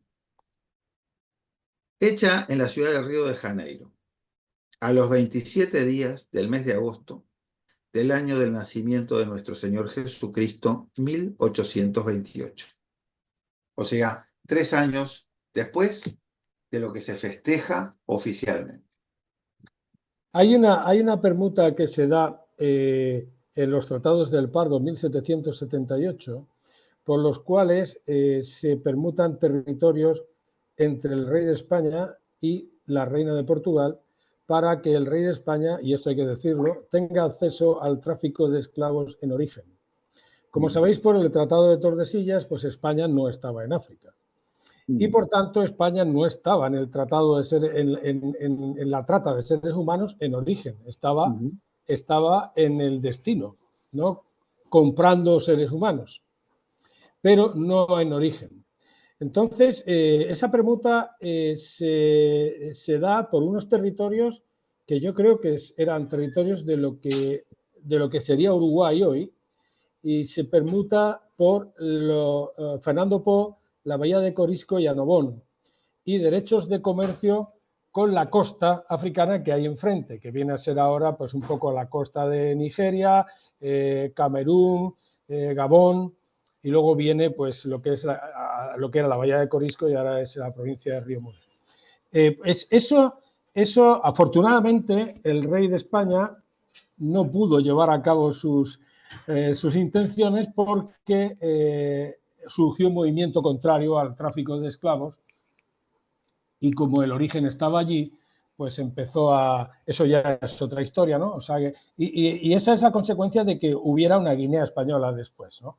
Que se vio muy reducida. Pero a propósito, a modo de curiosidad, me gustaría decir que en Uruguay, en América Latina en general, poca gente sabe, bueno, hay gente que no sabe que en África hay un estado que habla en español, pero además poca gente sabe que Fernando Poo, la Bahía de Corisco y Annobón pertenecían jurisdiccionalmente Al Virreinato del Río de la Plata. al Virreinato del Río de la Plata. Y que fue un buque de allí el que fue a tomar posesión con un capitán de fragata, pero que no fue de la península, sino que vino del Virreinato del Río de la Plata. Eso es interesante, ¿no? Para aquellos que tienen una idea centralista de la monarquía hispánica, no era, podría ser centralista después con los Borbones, pero jurisdiccionalmente hablando no era tan centralista, porque de hecho Filipinas dependía del virreinato de la Nueva España, y de hecho la influencia que había en Filipinas española era influencia, digamos, mexicana, aunque no existía México, pero era influencia mexicana, no era influencia peninsular. Bueno. Y el tornaviaje se descubre desde Jalisco, ¿no? O sea, Legazpi zarpa de Jalisco para llegar a las Filipinas y hace el mismo tornaviaje por... y además llevaba tlaxcaltecas a bordo, Legazpi. O sea, que es que además había gente, había indígenas, que ya no sé si eran indígenas o no, porque eran, no sé el concepto de ciudadanía que le podríamos aplicar, pero había gente natural de las tierras de allí, no eran peninsulares, eran... Había nobles, ¿no? Había linajes nobles entre los indígenas, pero con títulos nobiliarios españoles. Había condes. Con escudos y todo, ¿no? Con heráldicas. Bueno, hay que darse una vuelta por Tlaxcala y es emocionante. No por nada. No, es emocionante no por nada, porque yo creo que no es nostalgia, porque ninguno de nosotros puede tener nostalgia, porque somos de una época en la que hemos nacido y ya está, ¿no? Sin embargo, sí que me parece emocionante porque es gente que dice, no, esto es, nosotros somos la consecuencia de todo, no de parte, entonces lo mantienen ahí. Hemos empezado hablando de religión y me gustaría comentaros... bueno, Fulgencio, antes de que preguntes, nada más, hablando, ya que hablaste de Tlaxcala, oye, antes de entrar a esta charla, estuve editando la caminata que hice por el centro de Tlaxcala con Iván Corona, del canal de Tlaxcala la Conquistadora. Así que pronto va a salir... Pues, la caminata completa y algunos videos. No me lo voy a perder porque mi visita a Tlaxcala la llevo en el alma, para siempre. Tuve una experiencia muy, muy interesante con el señor cura párroco de la Catedral de Tlaxcala, que es una iglesia pequeñita, pero tiene el artesonado mudéjar que tiene exactamente la iglesia de Santiago el Mayor de mi pueblo. Y cuando se lo dije al señor cura, cogió el móvil y dijo, ¿cuál es su pueblo? Totana, Murcia, iglesia de Santiago el Mayor, y vio el artesonado mudéjar, es exactamente el mismo. Entonces tuvo la gentileza de darnos a mi familia y a mí una visita guiada a la iglesia precioso, y también ya estuvimos hablando un poco del tema principal que ha abierto este programa, ¿no? De las relaciones iglesia-estado en México. Y bueno, lo que me transmitió evidentemente es una opinión de parte, porque él es un cura católico y además es una persona que suma bondad, ¿no? Pero, por ejemplo, en el tema de las donaciones, pues me sorprendió lo difícil que es, ¿no? Mandar una donación mensual, ¿no? Porque yo vi todo en bastante mal estado, porque el Estado no participa en el sostenimiento. Entonces, claro, aquello es un monumento, ¿no? Es que yo estuve viendo la pila bautismal de los 4 senadores tlaxcaltecas para los cuales fue padrino Cortés y Alvarado, creo. Es la misma pila bautismal, eso es un monumento.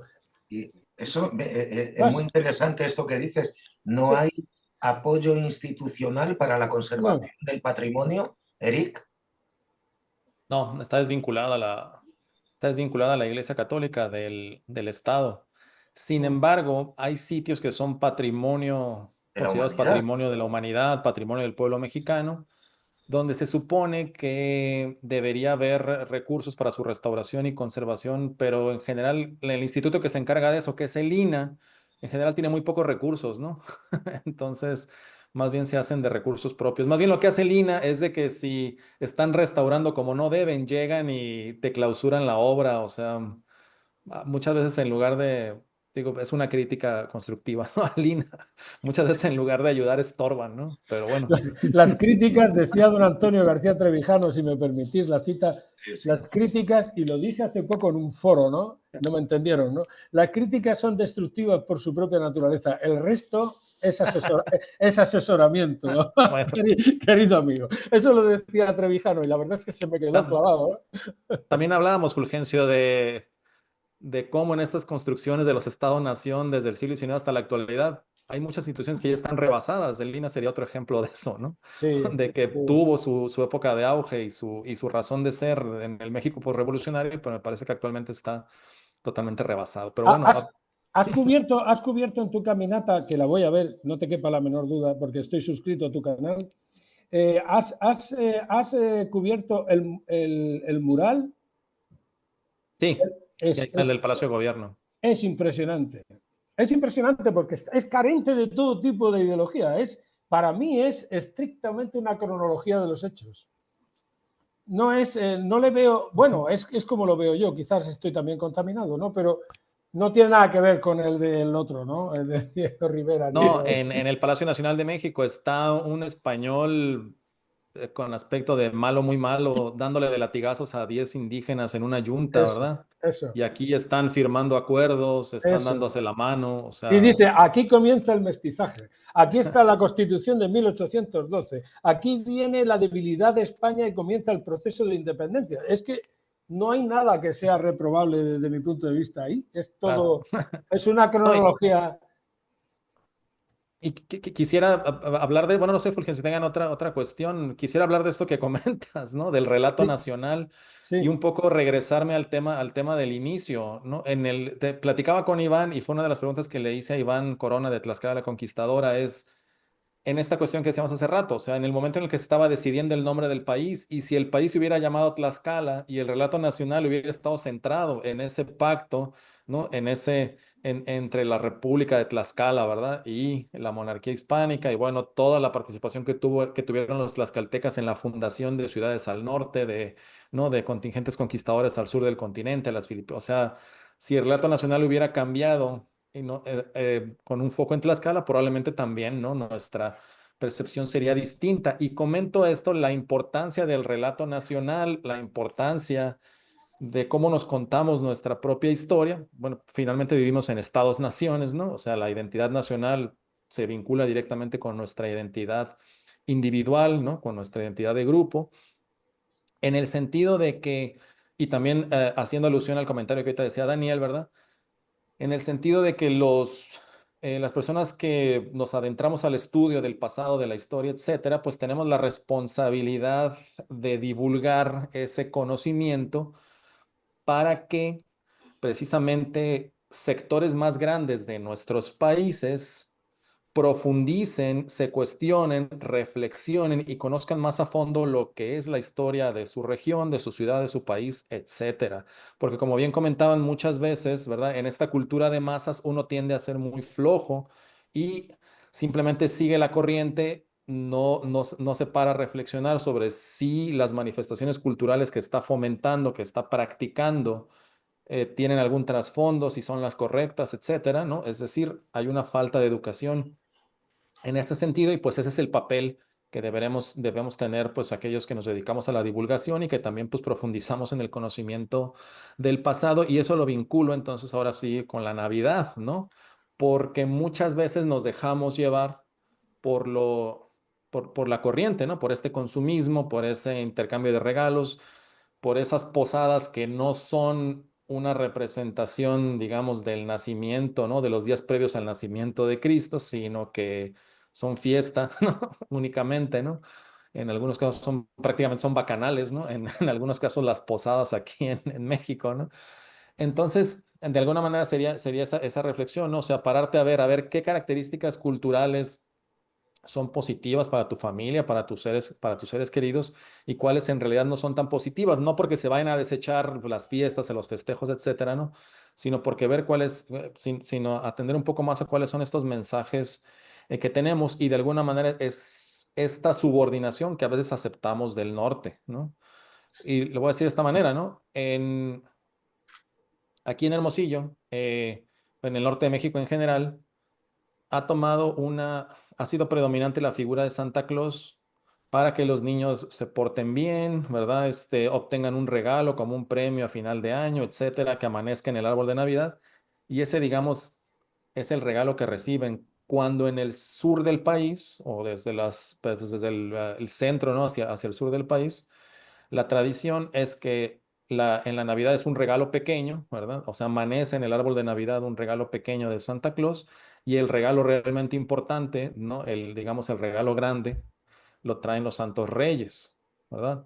Entonces, muchas veces, como padres de familia, ¿no?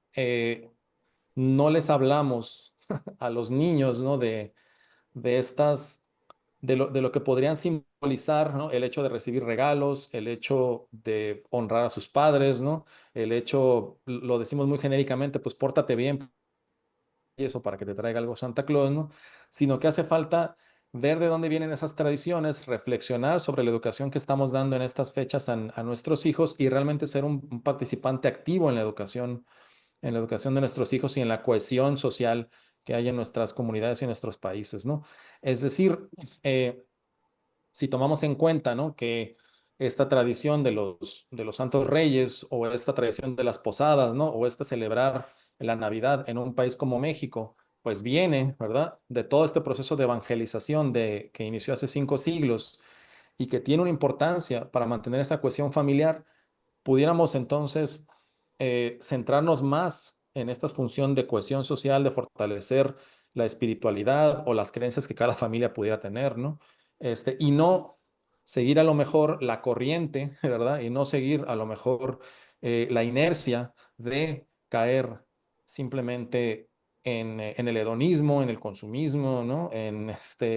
Y en estas celebraciones que muchas veces no tienen un trasfondo, sino que simplemente son una época para ir de fiesta, ¿no? O sea, aparte, los mexicanos no necesitamos excusa para andar de fiesta. Eso En puede eso ser nos cualquier fin de parecemos semana. muchísimo. O sea, Yo entonces, aviso que para mí las fiestas estas tradicionales coinciden con el verano. ajá, Aquí no, en Bilbao no, pero en Uruguay, en Argentina, en Chile, en todos esos lugares coincide con el verano. ¿Y cómo os Así que apañáis con un Santa Claus? imagínate lo que es. ¿Cómo os apañáis con un Santa Claus y los renos En bañador. sudando en En bañador. bañador y Santa Claus en un top? Bueno, sí, para nosotros siempre Papá Noel, así como Fulgencio habla de que Papá Noel para él no No, existía, claro. para nosotros el Papá Noel y la Coca-Cola eran como una, era una sola. En mi Entonces, sí, caso, para nosotros, ni siquiera se ponía árbol de Navidad. Cuando, No, no, no, no. no, cuando se nada, mi puso casa alguna sí. cosa era un nacimiento, Mis abuelas claro. tenían una arquilla, un arca que tengo aquí, que cuando murió mi madre le dije a mis hermanos, esa arquilla por favor dármela a mí. Esa arquilla es donde mi abuela metía los dulces de Navidad que hacía, mi abuela Eusebia, y por supuesto había unos belenes y unos nacimientos Claro, preciosos, pero el árbol de Navidad es que no, era totalmente alienígena, es que no sí, es sabíamos que eso que era. No cuando yo teníamos era, ni idea. Yo cuando vi el Papá Noel la primera vez en mi vida ya era mayor, no recuerdo, por supuesto nunca me trajo nada, a mí y a nunca mí me trajo tampoco. nada. Yo me fui a la marina con mis Reyes Magos. Tal es así Claro, mi claro. hijo, que tiene 40 años el niño, pues mi hijo nunca ha recibido un regalo por Papá Noel ni nada de esto. Han llegado los Reyes, siendo yo Ya. republicano y él también, pero llegan los Reyes con los regalos. Y Claro. entonces, y el día que descubrió que los Reyes eran los padres, porque eso pues terminas descubriéndolo, pues le hizo muchísima ilusión. Me ha llamado la atención lo que ha dicho Eric antes de Quetzalcóatl.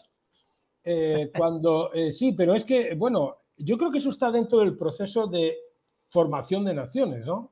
Es la creación de una épica propia, ¿no? Donde, que te diferencie de los demás. En España tenemos un caso, y bueno, y Manol me va a tirar de las orejas probablemente, pero el olenchero, es una invención el olenchero. Por ahí no va Papá Noel, va el carbonero, que en euskera vascuence se llama olenchero. Bueno, pero Bueno, mi madre, el olenchero es el que lleva los regalos, pero este ya, tío, pero de dónde ha salido? Pues no mi vamos a madre, decir. mi madre era vasca, mi madre era Sí. vasca y no, nunca me habló del No, leonchero no, para sí nada, ¿eh? es una invención moderna porque evidentemente tenemos que traer las cosas propias de nuestro pueblo, ¿no? Claro.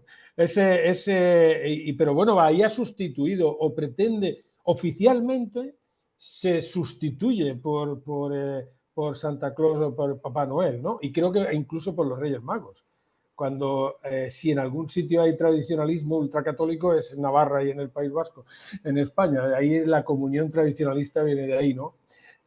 Antigua, ¿no? Las boinas rojas y demás, Sí, ¿no? sí, las buenas rojas, sí. O sea que es que Y viene de, blancas. viene de ahí, pero quiere decir que ahí han sustituido, ¿por qué? Por un proceso de ciertos extremistas, proceso de construcción de identidad propia, excluyendo las demás, porque si no, no construyes una identidad propia. Esto bueno, me recuerda dos cosas. Una, que mi hijo nos obligaba a poner en la terraza un cubo con agua para los camellos en los que venían los Reyes Magos. Sí, ¿Sabes? sí, Porque claro. venían de muy lejos Y y venían pasto, con Y sed. paja, y y paja, pasto, sí, claro. Y entonces había que poner en la terraza un cubo con agua, ¿no? sí, sí, sí, sí. Entonces, Pues, eh, yo creo que o sea, las aportaciones no estorban siempre y cuando se mantenga una base cultural, Sí, me parece, sí, ¿no? sí, En, de o sea, acuerdo. Bien, si se incorpora pues porque es demasiada la influencia en los medios, demasiada, ¿no? Pues el avance de esta cultura de masa, si se incorpora Santa Claus a las festividades mexicanas, bueno, pues, o sea, no veo por qué tenga que ver ese rechazo, ¿no? Tampoco, ¿no? No obstante, pues hay que también, como te digo, observar esas manifestaciones culturales propias. Una muy importante que no mencioné también en el siglo XVI, creo que fue en el convento de Acolman, los agustinos, como una manera de demostrarles el, eh, el beneficio que iban a tener al luchar contra los pecados y al enfrentarse a las tentaciones del demonio, fue la elaboración de las piñatas. O sea, las piñatas eran estas ollas de barro con 7 Sí, picos de los 7 pecados capitales, ¿verdad? sí, sí, Y que estaban llenas de frutas, de dulces, sí. etcétera, ¿no? Que al romperse, pues se rompían o atacaban al demonio, a los pecados, ¿no? Capitales, y entonces salía la abundancia después de Igual acabar que, con estas igual que aquí, igual que tentaciones, aquí. Eso ¿no? también eso tiene su práctica aquí también en la península. Me ha llamado la atención lo de las posadas, porque he intentado establecer un paralelismo. Yo creo que ahora ya no se hace, ¿eh? Pero bueno, cuando yo era chico, ¿no? En mi pueblo, que era totalmente la tradición pura y dura, bueno, pues solíamos ir los grupos de niños casa por casa a cantar villancicos a todos los belenes y nos obsequiaban inicialmente con dulces y zumos, pero luego ya venía el anís, y venía el alcohol, venía todo eso. ¿Es eso lo que lo que le llamáis posadas? ¿Es Sí, no, esa misma práctica? ¿Es ir casa por casa, ¿no? Cantando villancicos a los belenes de las casas. no sé si es lo mismo en Uruguay, pero pedir posada es que cantan de afuera, que vienen cansados y que necesitan posada, y de adentro los reciben, entonces pasan Eso, a la casa, ¿no? es similar. No, es similar, porque en la casa te agasajan sí. con bebidas, comidas, dulces Sí. navideños. Es una práctica similar, ¿no? lo que se hace en Uruguay, lo que se hacía, que yo recuerdo, era visitar las casas de los vecinos, con los que no tuviera ningún problema. Visitar la casa de los vecinos, llevar un trozo, llevar un plato con los turrones y tal, y hacer un intercambio y charlar un rato, tomarte una sidra y ya, y seguir a otra casa y ya está. Y eso Pero más o menos de los de alrededor. Pero cantar villancicos, no. No, nosotros sí, nosotros, además, es que era obligado, si no cantabas no te daban anís, ¿eh? en Madrid Tenías- se hacían las tenías- dos cosas. claro, Íbamos los grupos de chavales, pues sobre todo a casas de los amigos que estaban en el mismo grupillo. Entonces, pues yo también cantaba en mi propia casa y luego pues te daban dulces o cosas así. Y la Sí, tradición esta, sobre todo en el día de Nochebuena, después de cenar, pues era con los vecinos cercanos o con, exacto, los cercanos. claro, pues subir unos trocitos de turrón O y pan dulce. claro, y entonces esto se intercambiaba y se estaba un ratito en cada casa. Bueno, pan dulce le decimos allá, no sé, es el que se conoce aquí como panetone, pero Sí. nosotros le llamamos pan dulce. El panetone es alienígena en España. Es una invasión cultural Claro, italiana. lo que pasa, claro, lo que No pasa es que existía cuando yo era chico. Eso eso es, fue pero es que eso es mazapán, América. Claro. turrón de Cádiz, ¿no? Que es mazapán, pero Claro. panetone, Dios mío, pero panetone, ¿qué es eso? Yo, Pero eso es ¿sabes, América. Eric? Los dulces navideños, la mayor parte en España llevan manteca de cerdo. Claro. Y bueno, almendras, bueno, Entonces, sí, algunos sí, pero otros tienen un componente árabe importante, por lo menos donde yo claro, nací. pero, Donde yo pero nací vamos, había dulces con manteca de cerdo y dulces que son típicos árabes, que los sí, hacía mi abuela, que era los polverones, almendra molida. Polvorones. claro, pero llevan almendra también. Los polvorones de No, almendra sí, llevan sí, manteca de cerdo. sí, sí, hay algunos que llevan manteca de cerdo y otros que no llevan nada de manteca de cerdo, ¿no? Yo Es, fui a tocar una Nochevieja con un baterista suizo, amigo, de esto hace siglos casi. Y entonces se puso a leer, se comió 4 o 5 polvorones que están hechos con manteca de cerdo. Y cuando leyó los componentes que venían, se puso enfermo.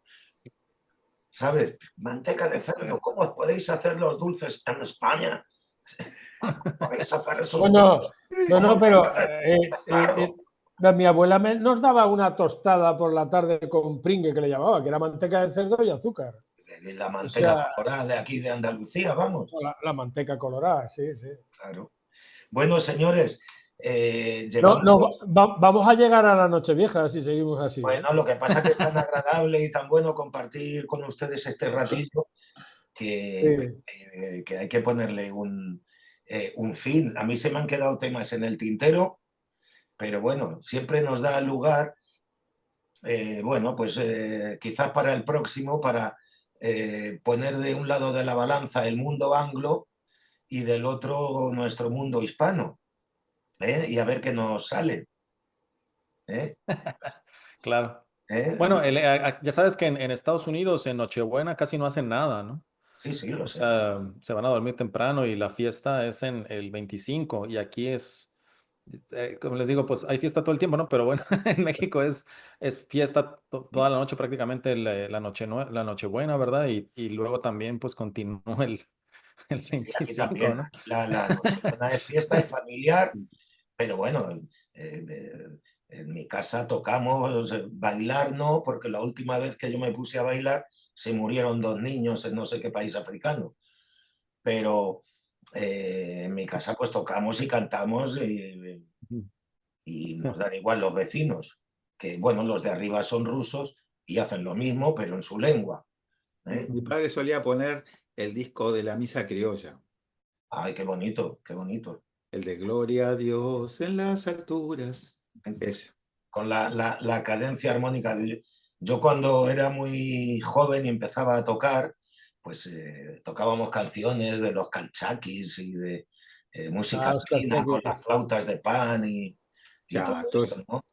Y el carnavalito de también. Quito, ¿no? Que es famoso. Bueno, pues nada, tan solo desearos feliz Navidad, ¿eh? Feliz Eh, Navidad, eso. Feliz porque Nochebuena y feliz sí, Navidad. Feliz porque Navidad. yo tampoco es que sea así muy, muy creyente, más bien soy poco creyente, pero detesto esto de felices fiestas.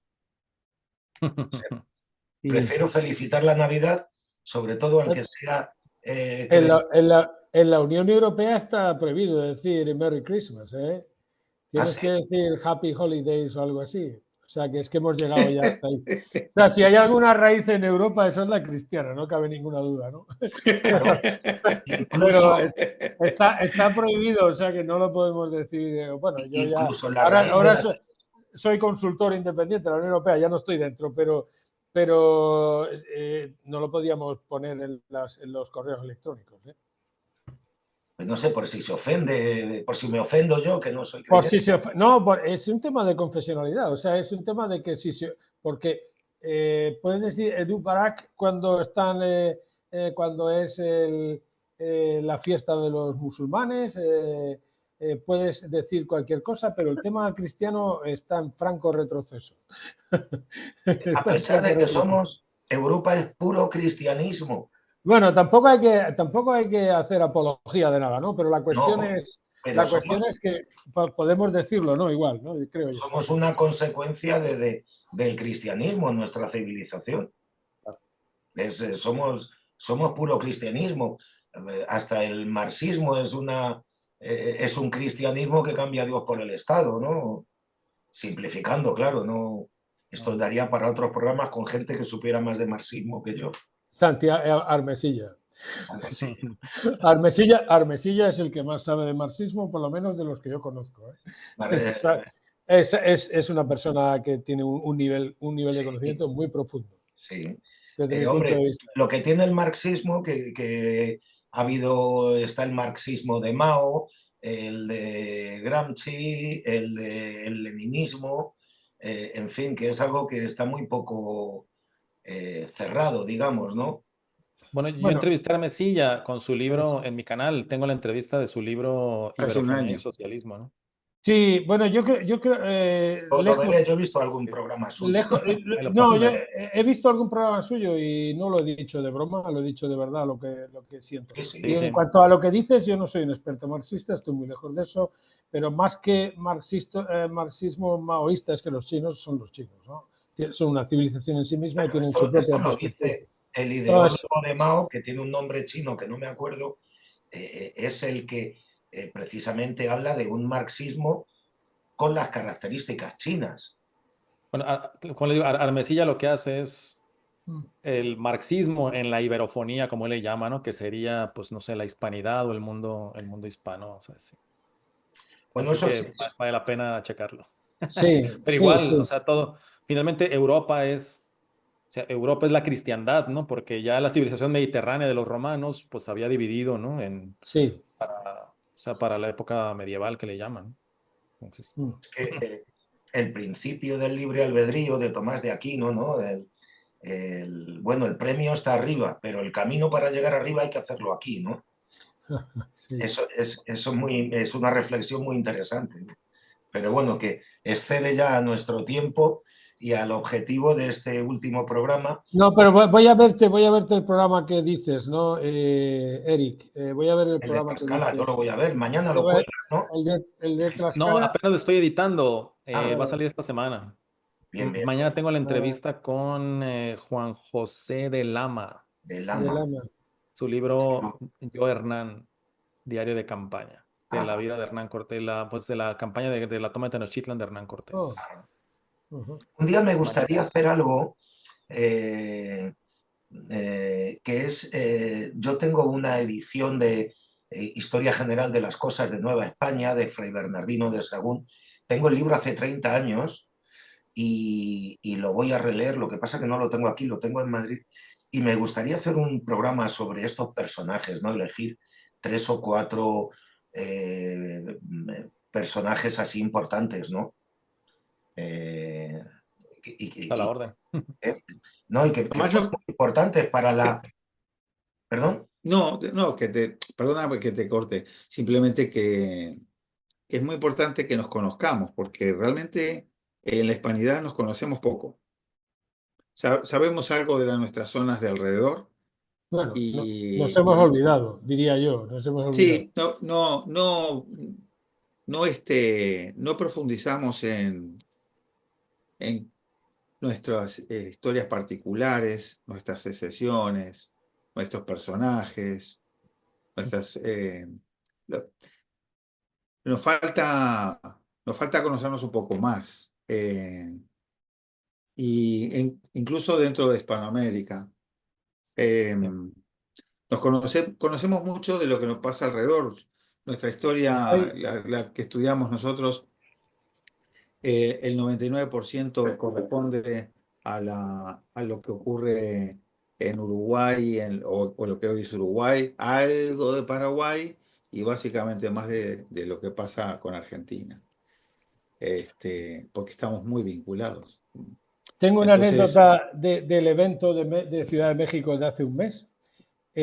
Había una ponente, era una persona maravillosa y muy bien preparada, que venía de Washington, de la Organización de Estados Americanos, es mexicana también, y dice, bueno, es que en Europa han aprendido a hacer, hablando de la Unión Europea, a establecer patrones de relación y tal, y es algo que en América no hemos aprendido, en América española se refería. Entonces iba a levantar la mano, después se lo dije en el café, digo, no es que no lo hayamos aprendido, es que lo hemos olvidado, claro. porque se recuerda que antes éramos un país, ¿no? Grande, global, con sus autonomías, sus cosas, ¿no? Pero es decir que ellos han aprendido, no, es que en Europa no sé si lo han aprendido o no, pero aquí lo que pasa es que lo hemos olvidado. Que uno de los lemas que me parece más acertados, ¿no? Que están utilizando los, digamos, panhispanistas actuales, ¿no? Que era la unidad en la diversidad. Eso existió y eso es lo que existe también en el MCRC, volviendo un poco a lo que hablábamos antes, ¿no? La heterogeneidad y la diversidad que se da en nuestro movimiento, nuestra asociación, yo creo que no se da en ningún otro, desde luego en ningún partido político se da, ni en ninguna otra asociación, pero sí el concepto de unidad, ¿no? Y este concepto vamos, también lo utilizas, yo solo he escuchado a Armesilla, el otro día a tu invitado, a Carlos Leáñez, unidad en la diversidad, me parece, más que un lema, me parece un gran concepto, ¿no? Y quedaría para otro programa más, que ya estamos sacando varios. No sé si queréis añadir algo más, pero llevamos casi 2 horas. Feliz Navidad, yo quiero añadir feliz Navidad. Yo también, ya feliz Nochebuena, Navidad. Muchas gracias, Eric. Muchas gracias por dedicarnos un tiempo también a nosotros y muchas gracias por lo que estás haciendo. Me uno. No, gracias a ustedes por la invitación. Igualmente, compañeros Daniel, Fulgencio, Marcelino. Gracias nuevamente por la invitación. Pues nuevamente a la orden, ya saben, cuando haya que tratar algún otro tema. Aquí en México lo que típicamente se estila es Feliz Navidad y Próspero Año Nuevo. Pues igual que en España. Muy bien. Igualmente. Eric, igualmente. Fulgencio, Daniel, muchísimas gracias. Gracias extendidas, Eric, por tu disponibilidad y siempre tan buena diligencia. Y nada, feliz Navidad y próspero año nuevo a ustedes y a nuestros seguidores, a los que, como siempre me despido, pulgarcito hacia arriba, denle. Nosotros vivimos del like también. Y si quieren comentar, comenten, aunque sea mal. Hablen de mí, aunque sea mal. Es un principio, ¿no?, desde el capitalismo. Y también que se suscriban a nuestro canal si no lo han hecho, y también al canal México antes de México. México antes de México. México antes que de lleva México. magistralmente Eric G. Cárdenas. Señores, un placer. Muchísimas gracias.